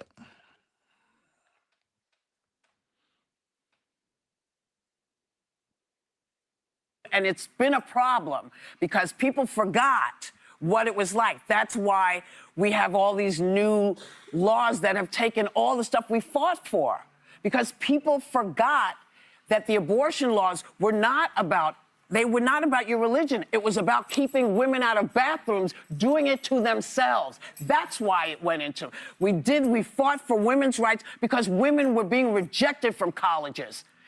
Young women don't remember this. You don't know this. You have to trust us on this. If we fight for us all, we're fighting for the collective. Yes. We don't all get what we want when we want it. But this is our problem. But I think in the sports context, you can have the fans, you can have the schools, you can have the supporters, everybody. You can have an ecosystem. Let's invite everybody to this. Shaquille O'Neal, he went to LSU. He can do something. A lot of people will. Okay, the verdict, there we go. The verdict here is that the NAACP strategy is morally serious, but it cannot be dumped on young athletes alone. If Black athletes are asked to make choices, then alumni, fans, coaches, boosters, broadcasters, professional athletes, and Democratic leaders need to be in the fight too. That makes sense? Yeah, I think so. Do not ask the child with a scholarship offer to be braver than the grown person with tenure, money, and a microphone. Okay? If college sports profit from black bodies, it owes something when black political power is being attacked. That brings us to the next clip. Because not everybody sees this as a fight worth having, all right?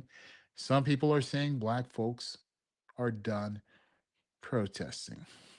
Yes, we black people are not, just like any other group, we're not a political monolith. Okay, there are people with different opinions, so we're going to talk about that. uh Let me just explain it. I wasn't looking for this. I wasn't trying to be contrarian. It just popped up on my feed and I thought, wow, okay, this is a fellow retired black officer, and let me hear what he has to say. And this is going to be an interesting critique because I watched it. And look, I'll be fair where he has a point. Some black voters are genuinely tired of being mobilized for politicians who do not deliver enough. That frustration is real. I'm not trying to sweep that under the rug, but he takes that real frustration and turns it into a dangerous misunderstanding of voting rights, history, single motherhood, immigration, policing, and structural economics. I mean, come on. Not a single book in your background, no quote from any expert, and two pieces of paper with the Constitution. Was it the Constitution? Or some ruling on his desk. Look, I'll also say this. There's some psychology going on here. There's entitlement that can come with a badge and can make a man mistake his personal access for everybody else's freedom. Go ahead and play the video.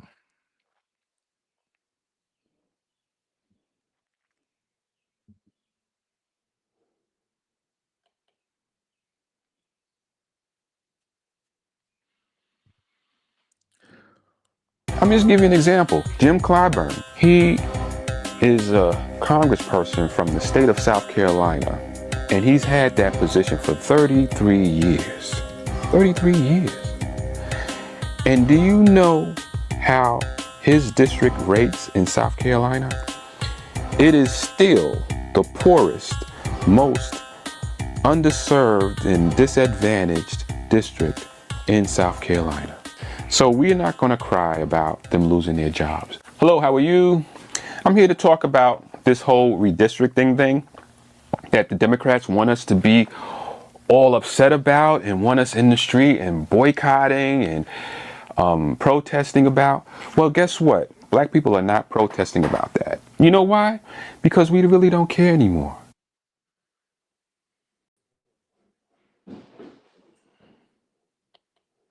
All right. Because we have voted for black politicians to represent us for the last 40 years. And we have seen a steady decline to our way of life, our communities, our families. And we are not getting any benefit from having our districts drawn around black people. Just because we're black, you draw a district, no matter whether we have anything in common at all. Okay. Black people are not protesting about that. You know why? Because we really don't care anymore. Let me address that. Now, I understand the exhaustion. Okay? Um, I do. People are tired of being summoned every election like emergency personnel and then sent home with a sticker. But we don't care anymore is exactly what the map makers are counting on. Disillusionment can become voter suppression when power learns how to weaponize it. Listen to me. Apathy is not a protest strategy. It is a gift basket for the people drawing the lines. Yeah, let's go ahead and hear where he takes it. At all. You're just looking at our race and saying, well, you're black and we're going to appoint a black person to represent you. And because no matter who we vote for, the result is still the same.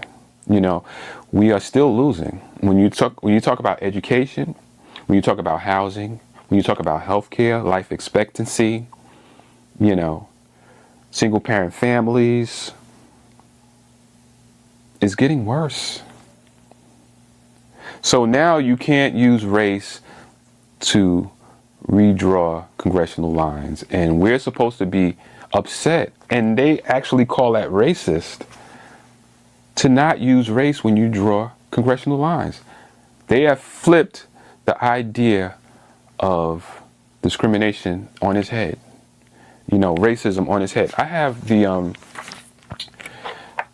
Section 2 of the Voting Rights Act right here. It says no voting qualification or prerequisite to voting or standard, practice, or procedure shall be imposed or applied by any state or political subdivision to deny or abridge the right of any citizen of the United States to vote on the account of race or color. Now, the fact that you cannot, the Supreme Court has determined that you cannot use race as a factor when you draw congressional lines does not take away my right to vote. Okay, can we pause it right there? It doesn't violate my right to vote. No. We want to address that.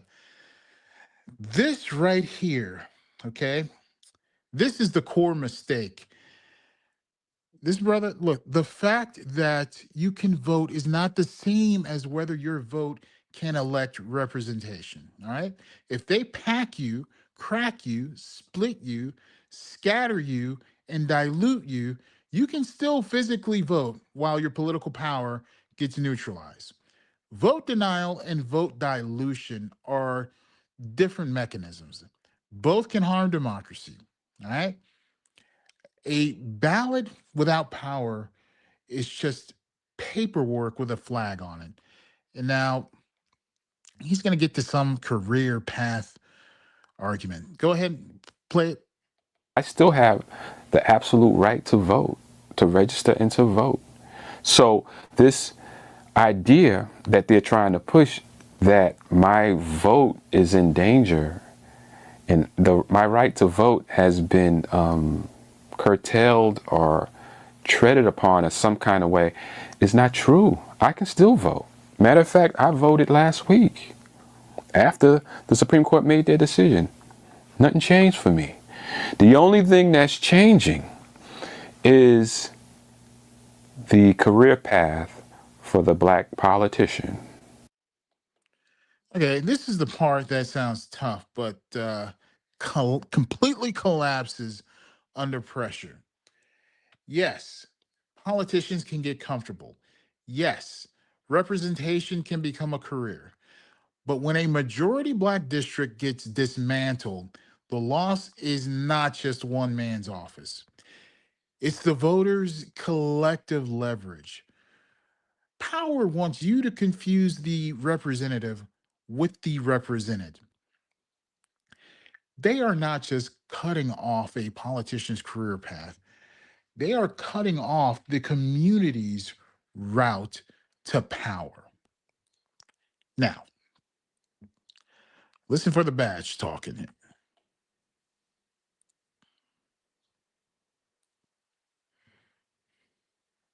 That's the only thing that's changing. Because it appears that the black politician, they look at representing us as a career. All right, not as a public service, but as a career, as a job where they can take care of their family and take care of their inner circle. And the needs of the black community come in second place to the needs of the Democratic Party. If it tells them to be against the police, then they're against the police. If it tells them to defund the police, then get your people out here and tell them to defund the police. No rational right-minded black person believes or ever believed that the solution to crime in our community is to get rid of the police? All right, now here is where the retired cop part of me has to split the baby here. He's right that many black people wanted safety, not abandonment. But he is wrong if he thinks criticism of policing came from out of nowhere. Black folks were not hallucinating misconduct, brutality, over policing, under protection, and trauma. The state often offers black communities a cruel choice between neglect and force, then mocks them for objecting to either one. All right. Wanting safety and fearing abusive policing, they are not contradictions. That is black life in America. Okay. But then he turns around and makes racism itself the con. Oh, God. Play the video.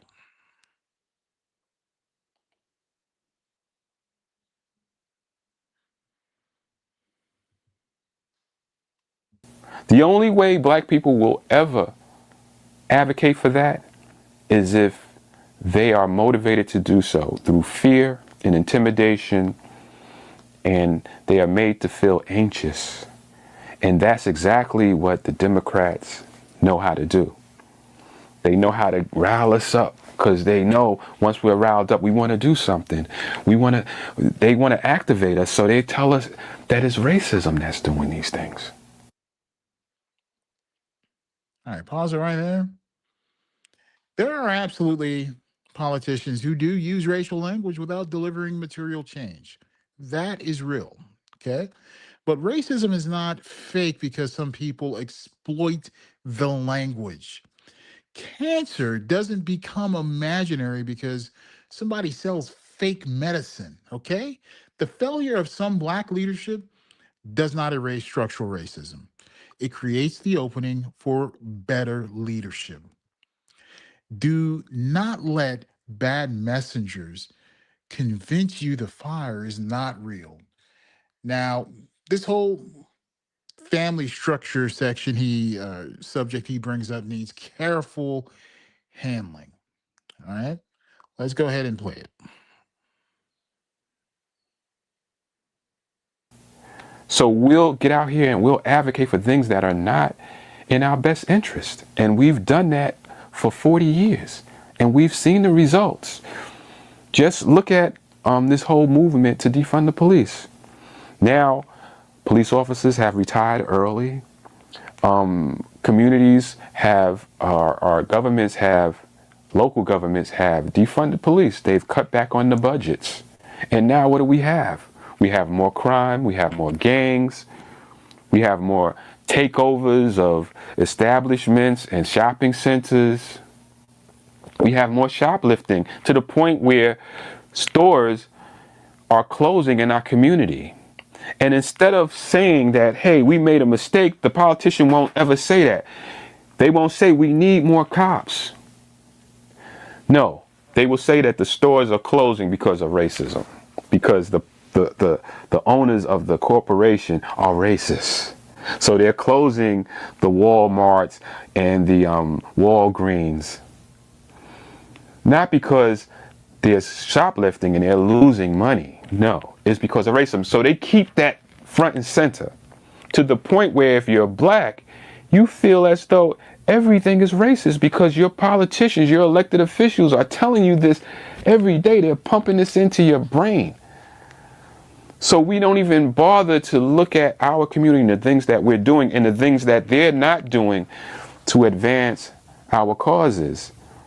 We just chalk it up to racism. And they're the people that are fighting racism for us, so we have to keep them in place. But we're starting to wake up and saying, no, it's not racism, it's you. It's you. It's not racism, it's you, my representative. It's your fault. Because you have created a condition that has divided us and has divided our families. Now you have maybe 25% of black children growing up in a home that has two parents. This is where a book would help this brother out here. I'm not being cute. You cannot talk about Black family structure without talking about deindustrialization, mass incarceration, housing policy, wage collapse, school funding, public health, and the disappearance of the blue collar jobs that helped build a Black working and middle class in urban America. Personal responsibility language becomes dishonest when it removes macroeconomic history. If your whole sociology fits on a bumper sticker, you are not diagnosing the wound, okay? You are decorating it. And then immigration gets used as the pressure valve here. Play the video.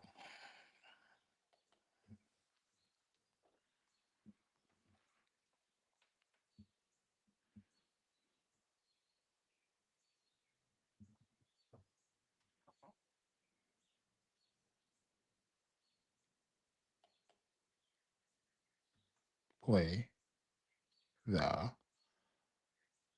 When I was coming up, 65%, 75% of us had fathers in the home. It was odd not to have a dad in the home. Everybody knew their dad, and everybody lived with their dad.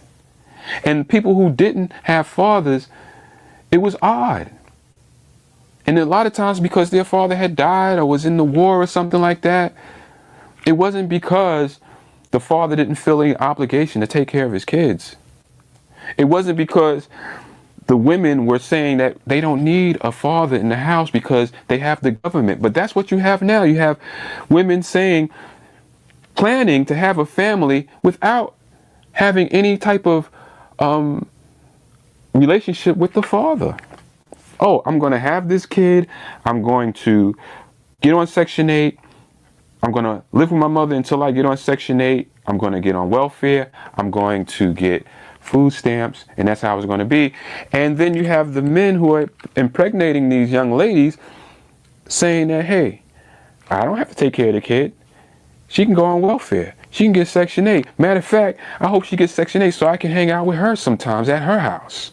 You know, when I don't want to stay at my mom's house, that's probably on Section 8 too. We have created this type of dynamic in our community, and our politicians have pushed this on us. And they advocated for things that are counterproductive to the needs of the Black community for so long that we have become accustomed to it. And they use racism as a rallying cry for us to just join on to whatever they're trying to push. But they're not pushing our issues. They're pushing the issues of the Democratic Party. So those are two separate things. The issues of Black people, which our elected officials are supposed to be advocating for, have taken a back seat to what the Democratic Party says that our representatives should be advocating for. Look at housing, right? Now, the federal government, the HUD director, or the secretary, he has said that if you are here illegally, you are not entitled to live in public housing. Public housing is supposed to be for American citizens. So they are actively moving illegal aliens out of public housing. And who's against that? The Democrats. Black Democrats. Even though their constituents have a serious housing issue. They can't find affordable housing. But instead of saying, yeah, let's take care of our people, that's our job, that's what we signed up for. No, we have to advocate for people that are not citizens. And we have to fight the federal government in order to keep them in housing and let our community suffer. This right here is the oldest scarcity trick in the book, y'all. Take people who are already fighting over crumbs, point them at each other, right? And make sure nobody looks up at who owns the bakery. Scarcity politics turns marginalized groups into rival claimants while leaving extraction untouched. Listen, the problem is not the person in the next line, all right? It is the system that made this line this long in the first place. and let's get to his um, conclusion. All right.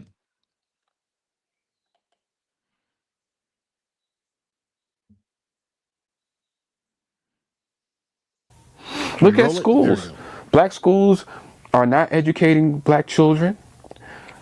Their reading scores are down, math scores are down, graduation rates are down, every metric is down. The schools are overcrowded. But instead of saying, you know what, we can't stand to have a group of people from other countries in our schools and sharing our schools with people that aren't citizens, because it's going to have a direct impact on the education of our constituents. No, they're not going to say that. They're going to fight the federal government and keep those people in the country, even though it has a negative effect on their children, or the children of the people, not their children, or the children of the people that they're supposed to represent. I can go on and on. But this is the reason why black people are not going to boycott.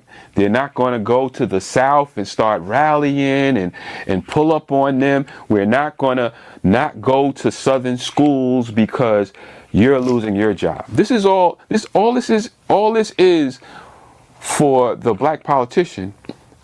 And the reason why they are afraid is because their career path is being cut off, because this is a career path for them. They thought that they were going to rock this thing for the next 30, 40 years, representing black people on paper, but doing the bidding of the Democratic Party for the next 40 years, like all of them have done for the last 40 years, have created the conditions that black people live under right now. You know? So they thought that this was owed to them. They feel like they're entitled to this. You know, they're It's funny he's saying all that. I'm not going to lie to you, but a lot of police officers feel that way about their job. Not that it's just a career path, but this job is owed to them. And just about, I've said enough. Play that. entitled to have this power and these salaries and things like that, so they could take care of their friends and their families and stuff like that. Forget about the black community. We just get their vote and we go off and we do what the Democratic Party tells us to do. That's the deal. You know, get them to vote for us, and then the Democratic Party will give us money. They will pay for our campaigns. They will give us money so we can pay our cousins and our nephews and our kids to go out and campaign for us and run nonprofits. And forget about the black community. You know, if they get hooked up, fine, but that's not our major concern. So black people are catching on. Don't expect to see us out there rallying and crying and marching and singing "We Shall Overcome" because they lost their career paths. I'm just giving you an example. Jim Clyburn, he's the third most powerful Democrat in the country right now. He is a congressperson from the state of South Carolina, and he's had that position for 33 years. 33 years. And do you know how his district rates in South Carolina? It is still the poorest, most underserved and disadvantaged district in South Carolina. After 33 years of service, you have the third most powerfulest Democrat coming from that community, from that congressional district, and yet they are still the poorest and most disadvantaged community in the state of South Carolina. So that tells you what their priorities are, right? So we're not going to cry about them losing their jobs, losing their career paths. Go out into the world and go into the private industry and things like that every other person has to do. You know why they're crying? Because they don't have the skills. They know that they can't generate that type of income in the real world.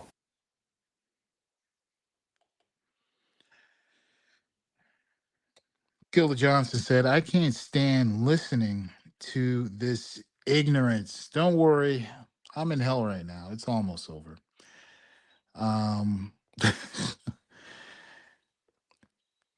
what did he say? They don't have the skills. They know that they can't generate that type of income in the real world.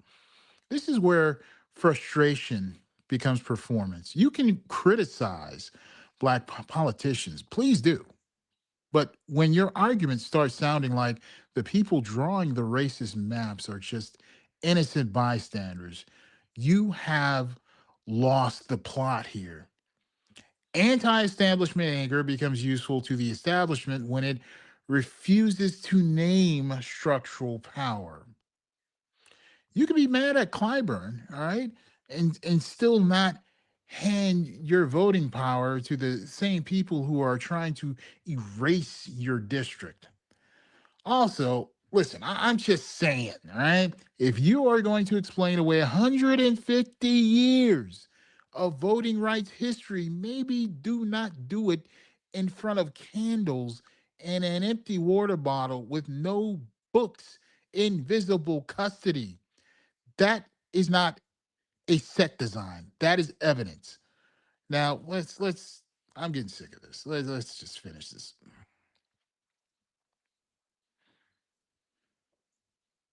That they have to do it by pushing racism on the black community and keeping themselves in power. Now the Supreme Court has said you cannot use race as a reason to draw congressional lines, and we're supposed to think that that's racist. That you can't use race, right? They flip everything around on us. They just give us whatever they feel that we need to get out here and advocate for them. And in return, our community continues to suffer. That's how I see it. Let me know what you think. Thanks for stopping by and checking me out. And until next time, as always, peace and stay safe.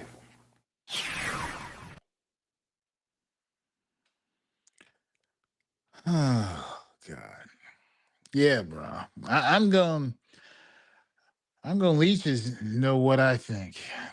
I'm going to let him know what I think. The verdict here is this. He is not wrong that black politicians should be held accountable. He is not wrong that some black communities have been asked to show up again and again without enough return.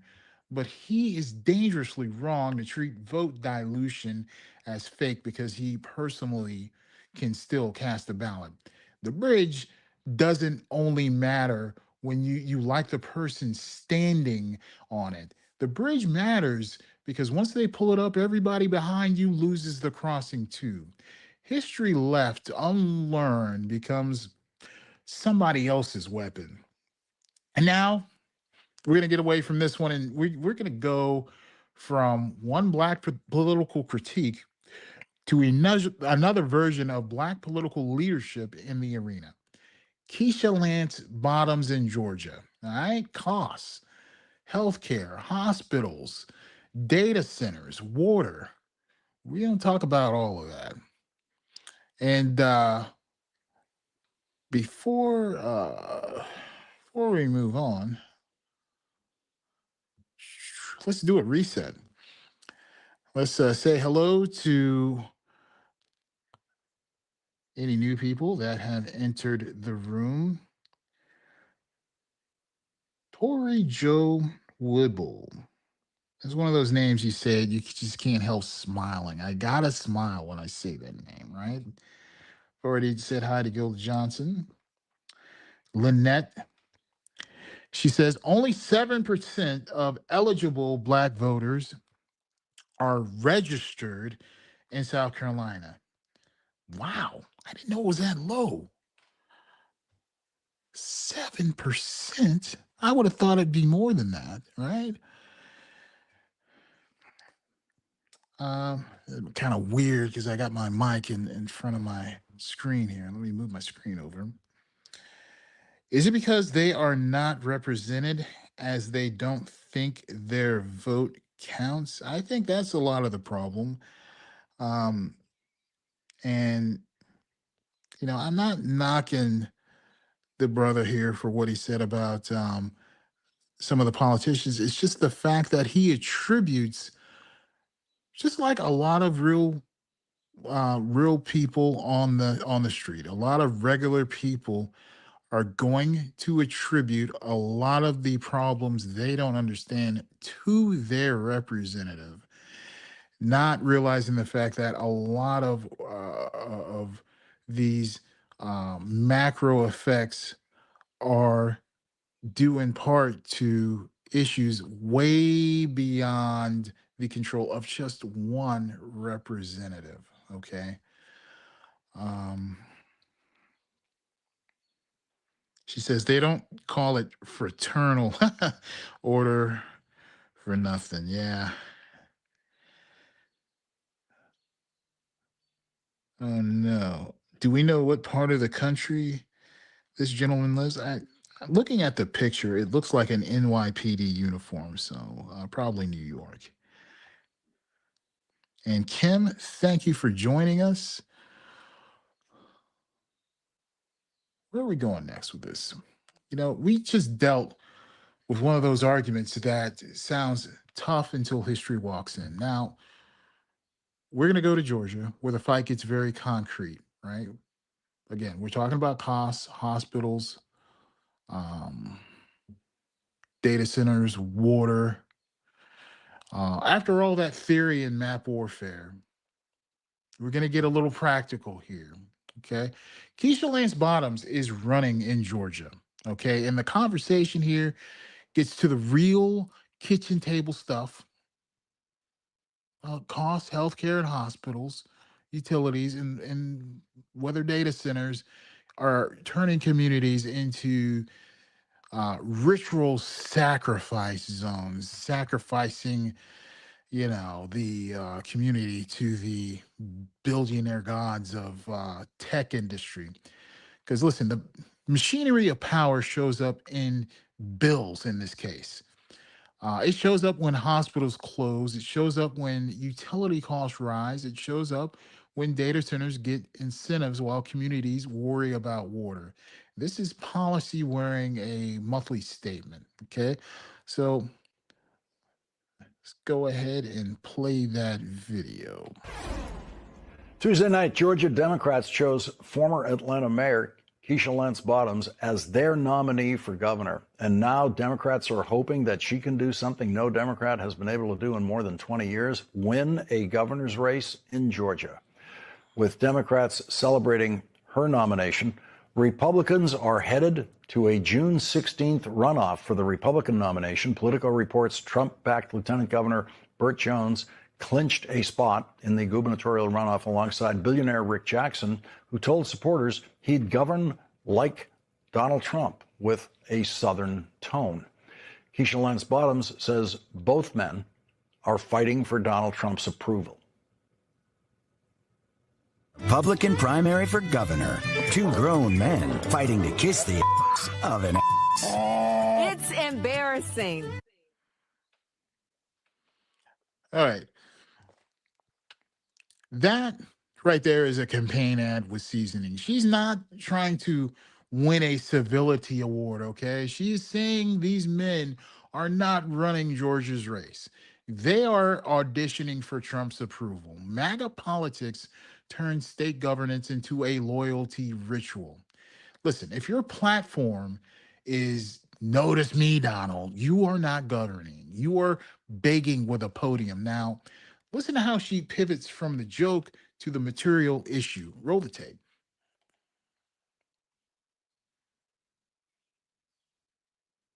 I'm Keisha Lance Bottoms, and unlike some people, I'm not running for governor to be Donald Trump. I'm running to stand up to him, to expand Medicaid, guarantee pre-K for all kids, and lower taxes for working families. This may be funny, but what you're going through is not. Okay, that right there, it's actually pretty damn smart. Laugh, then land. The joke gets attention, but the pain here is the point. Okay, political communication works when it opens with emotional truth and lands on material stakes. The joke is the hook here. The grocery bill is the body. Now she names the actual issue. Hit it.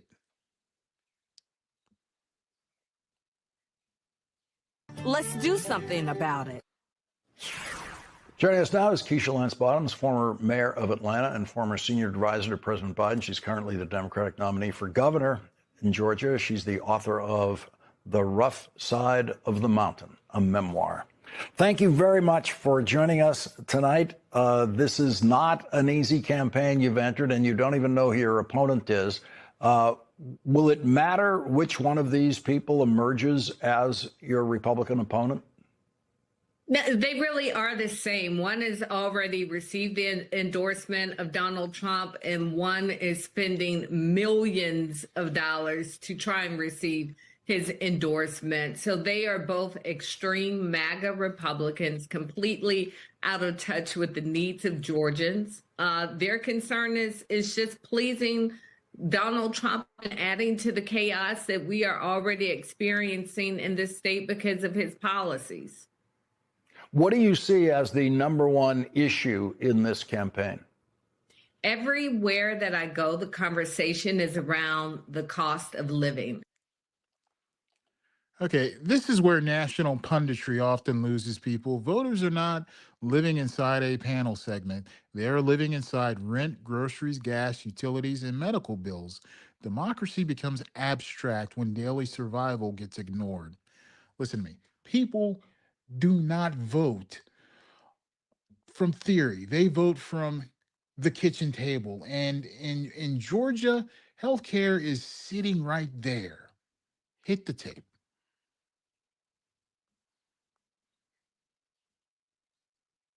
And just how expensive everything is. Even before the war in Iran, people were already complaining about the price of groceries, the cost of housing, and then you add on top of that on the refusal of MAGA Republicans to extend ACA subsidies. So now people are concerned about the cost of health care. Medicaid expansion has not happened in this state. We're one of 9 states that have not expanded Medicaid. We've already had 9 rural hospitals to close. Okay, pause it right there. Listen, that is not a policy disagreement in the abstract. What you have here, that is geography deciding whether you live close enough to emergency care.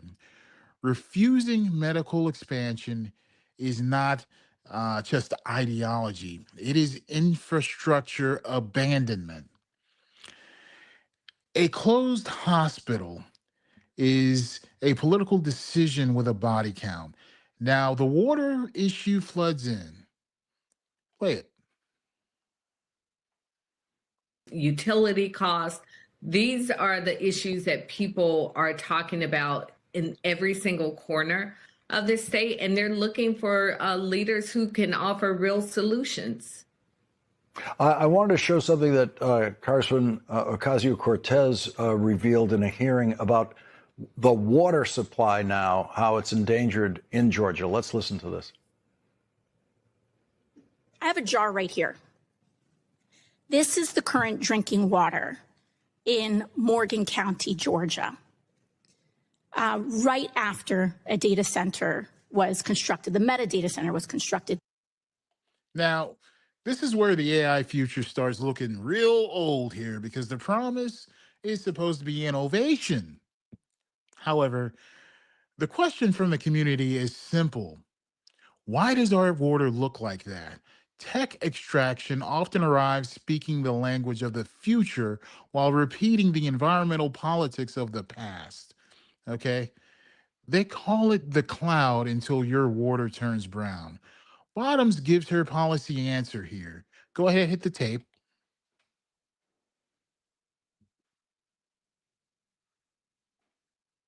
The only difference between the clean water and this was that data center. I think both of us can agree that neither one of these things are drinkable. How can Georgia handle issues like that? Yeah, so I want to put a pause on data centers. That is a reasonable sentence that will sound radical to people making money too fast. A pause is not anti-tech, all right? A pause is what adults do when the water, the power bill, and the incentives do not add up. Communities need the right to slow capital down long enough to count the cost. Listen, progress that cannot survive inspection is not progress. It's a hustle. Let's go ahead and land this.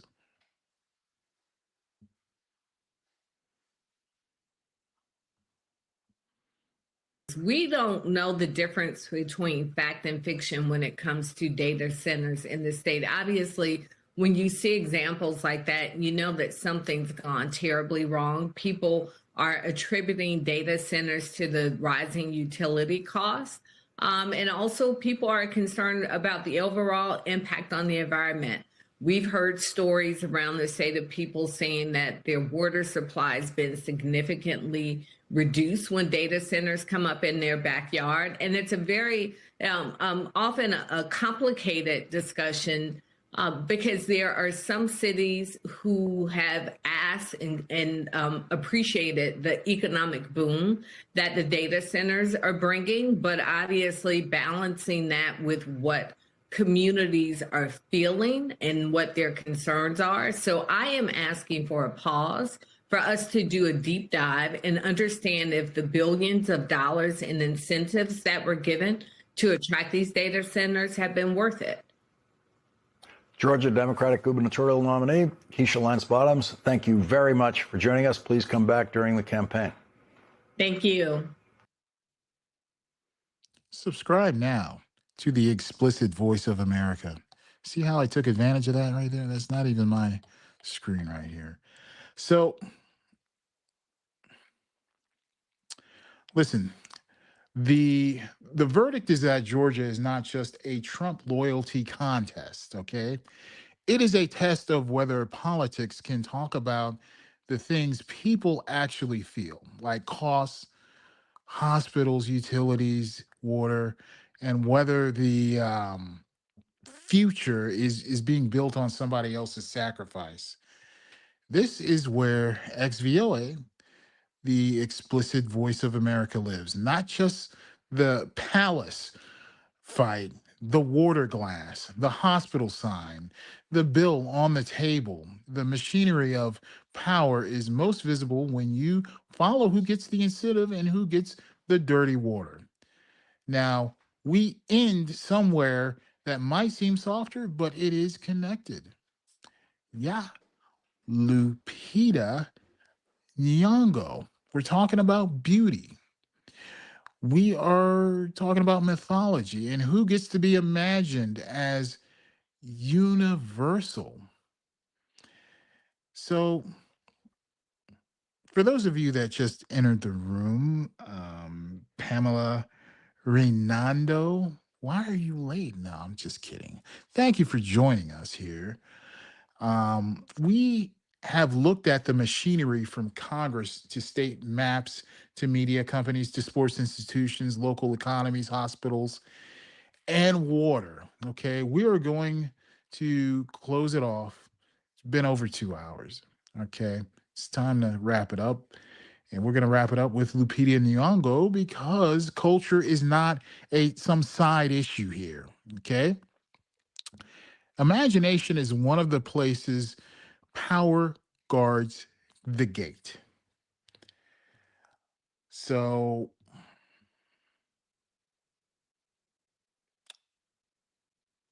I do want to end somewhere different, but not disconnected. And let me tell you why. Because after a whole afternoon of people trying to control maps, media institutions, and memory,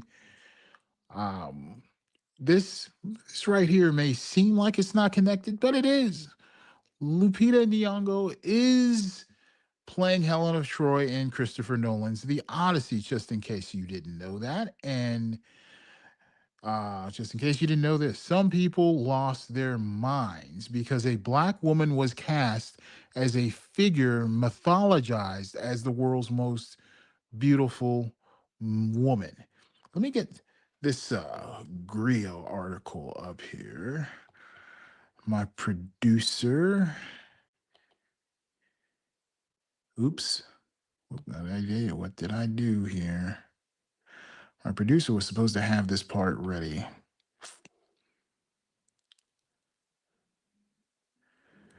Let me go ahead and shut that down.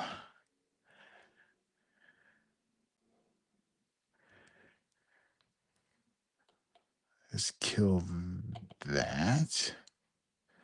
I'm going to fire my producer. You know who my producer is? Me. Yes. I am the producer and the on-air talent. And I don't get paid for either.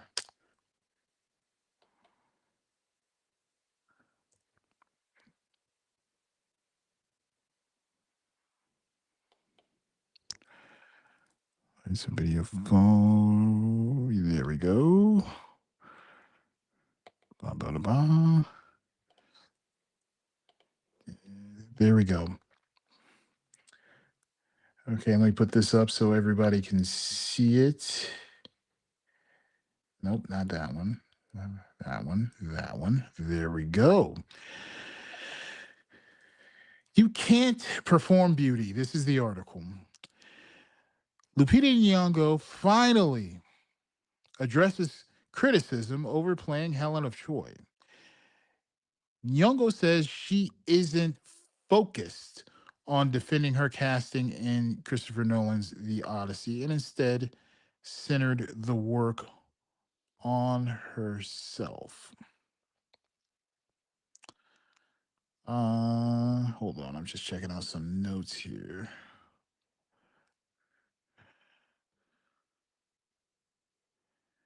Here we go. Lupita Nyong'o is done letting others define what beauty looks like. In a new profile in Elle magazine, the Oscar-winning actress addressed the online backlash over her casting as Helen of Troy in Christopher Nolan's upcoming film, The Odyssey, pushing back on critics, including Elon Musk, who questioned whether a Black woman should play a character mythologized as the world's most beautiful.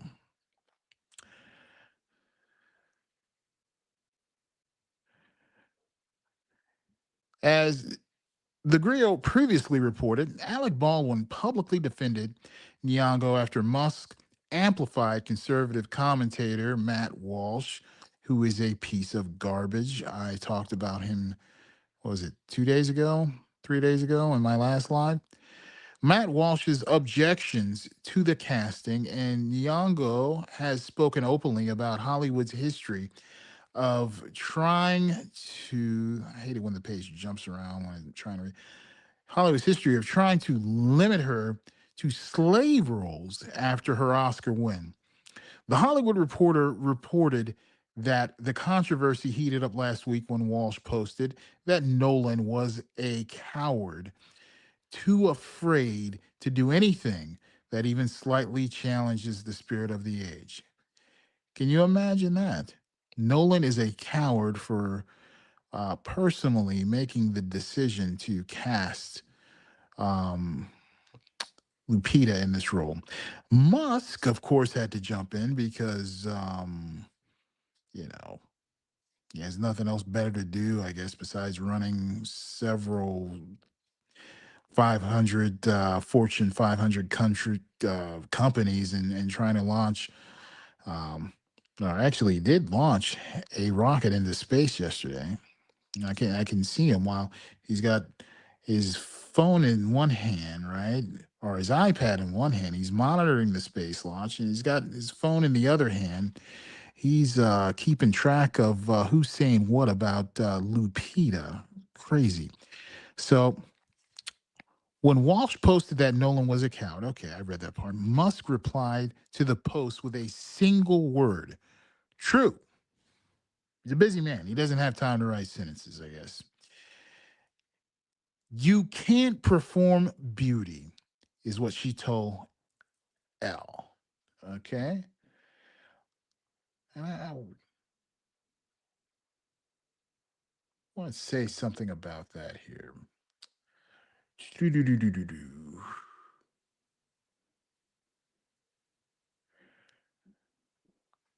That right there is a sentence, okay?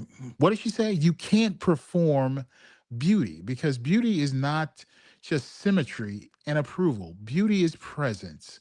mystery, interior life, force, contradiction, and the thing the camera cannot fully own. Lupita refuses to let hostile viewers reduce her role to a racial argument over surface. And listen, some people are um, not mad she's playing Helen. They're mad their imagination has to make room. And let's keep reading this article because she goes straight to the work here. I want to know who a character is. I'm quoting her. Quote, I want to know who a character is. What is beyond beauty? What is beyond looks? That right there is the actor talking, okay? Not the discourse, not the algorithm, the actual actor. What is the person beneath the myth? What is the woman beneath the face everybody keeps fighting over? She moves the conversation from objectification to inferiority or interiority. Now the backlash is stuck on skin. She is working from the soul of the character here. And then she reminds people what kind of story this is. She says, I'm very supportive of Chris's intention with it and the version of this story that he is telling. Our cast is representative of the world. I'm not spending time thinking of a defense. This is a mythological story, she said. Thank you. And I had to back up and go back to that quote for those of you who are reading along with me because I missed that. Folks are acting like Helen of Troy had a verified passport photo and a DMV record. No. Stop the cap, man. The demand for accuracy often appears exactly when whiteness feels its symbolic ownership slipping. They believe in cyclops, sea monsters, gods, curses, and magic, but a black woman as beauty is where realism suddenly matters. Please. Then she says something that belongs on today's board. I already gave it away, but I must say it again for effect. Our cast is representative of the world. That line connects to everything today. Representing the world. That is what they fight in maps. That is what they fight in media. That is what they fight in mythology. Who gets represented? Man, I say this word. Representation is not just optics, okay? It's a fight over who gets to appear in the human story. The universal was never universal. It was guarded. And here is the line I want to close with.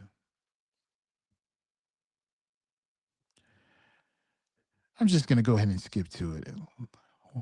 Where is it? Right here. We're going to go ahead and highlight it for you. I can't spend my time thinking about all the people who still don't love me. That is grown. That is survival. That is not arrogance. That is energy management right there. You cannot build a life around convincing people who need your exclusion to feel normal. This is psychic boundary setting, all right? Listen to me. She refuses to donate her attention to the people invested in her diminishment.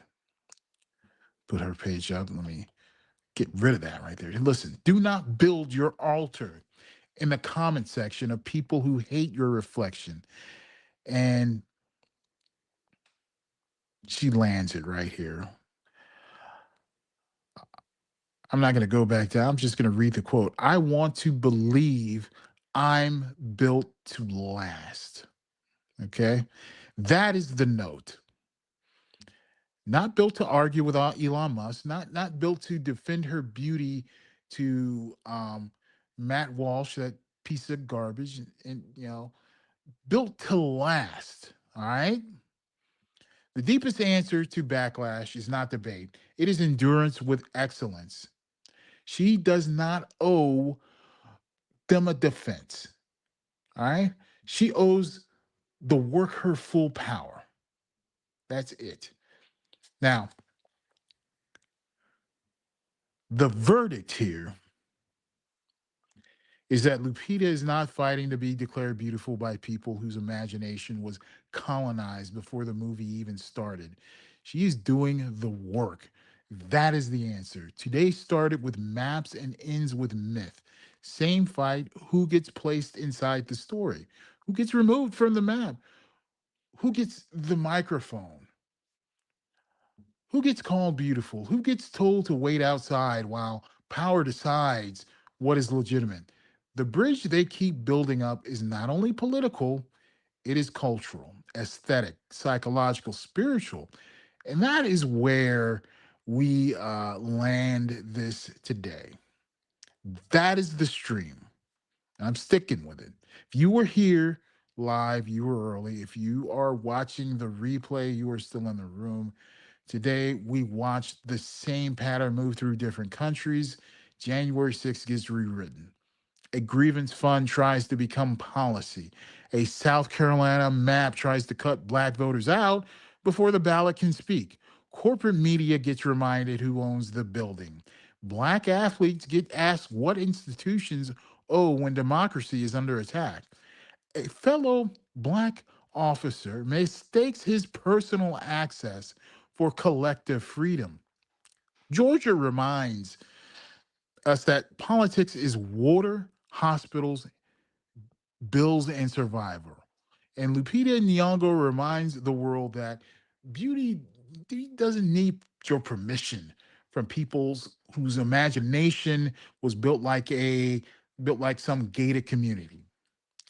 That is the bridge today. Who built it, who gets to cross it, who keeps pulling it up, and who keeps calling that normal. Listen, if one clip from today helped you see the machinery clear, send it to somebody who still thinks the news is just information. All right? It is not. It is power talking in public. This is Explicit Voice of America. Don't do it. Hey, before I sign off, I wanna say, see if I read off any comments. I don't see any other people in the room maybe that I missed. See, Netio is here with us. Learner Furious is here with us.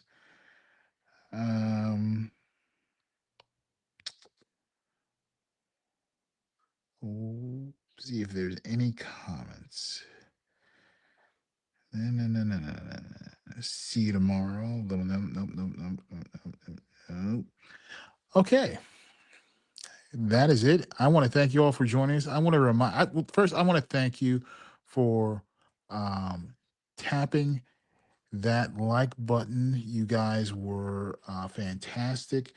Thank you for helping spread the word, all 30 of you. I need you to go ahead and subscribe. It's free. Check out my Substack. And if you like what you hear, you're gonna love the essays that are there. As I always say, don't do it. Okay, don't do it to be cute. Only do it if you want a stronger dose of truth than just about anything you'll find in definitely in legacy media. I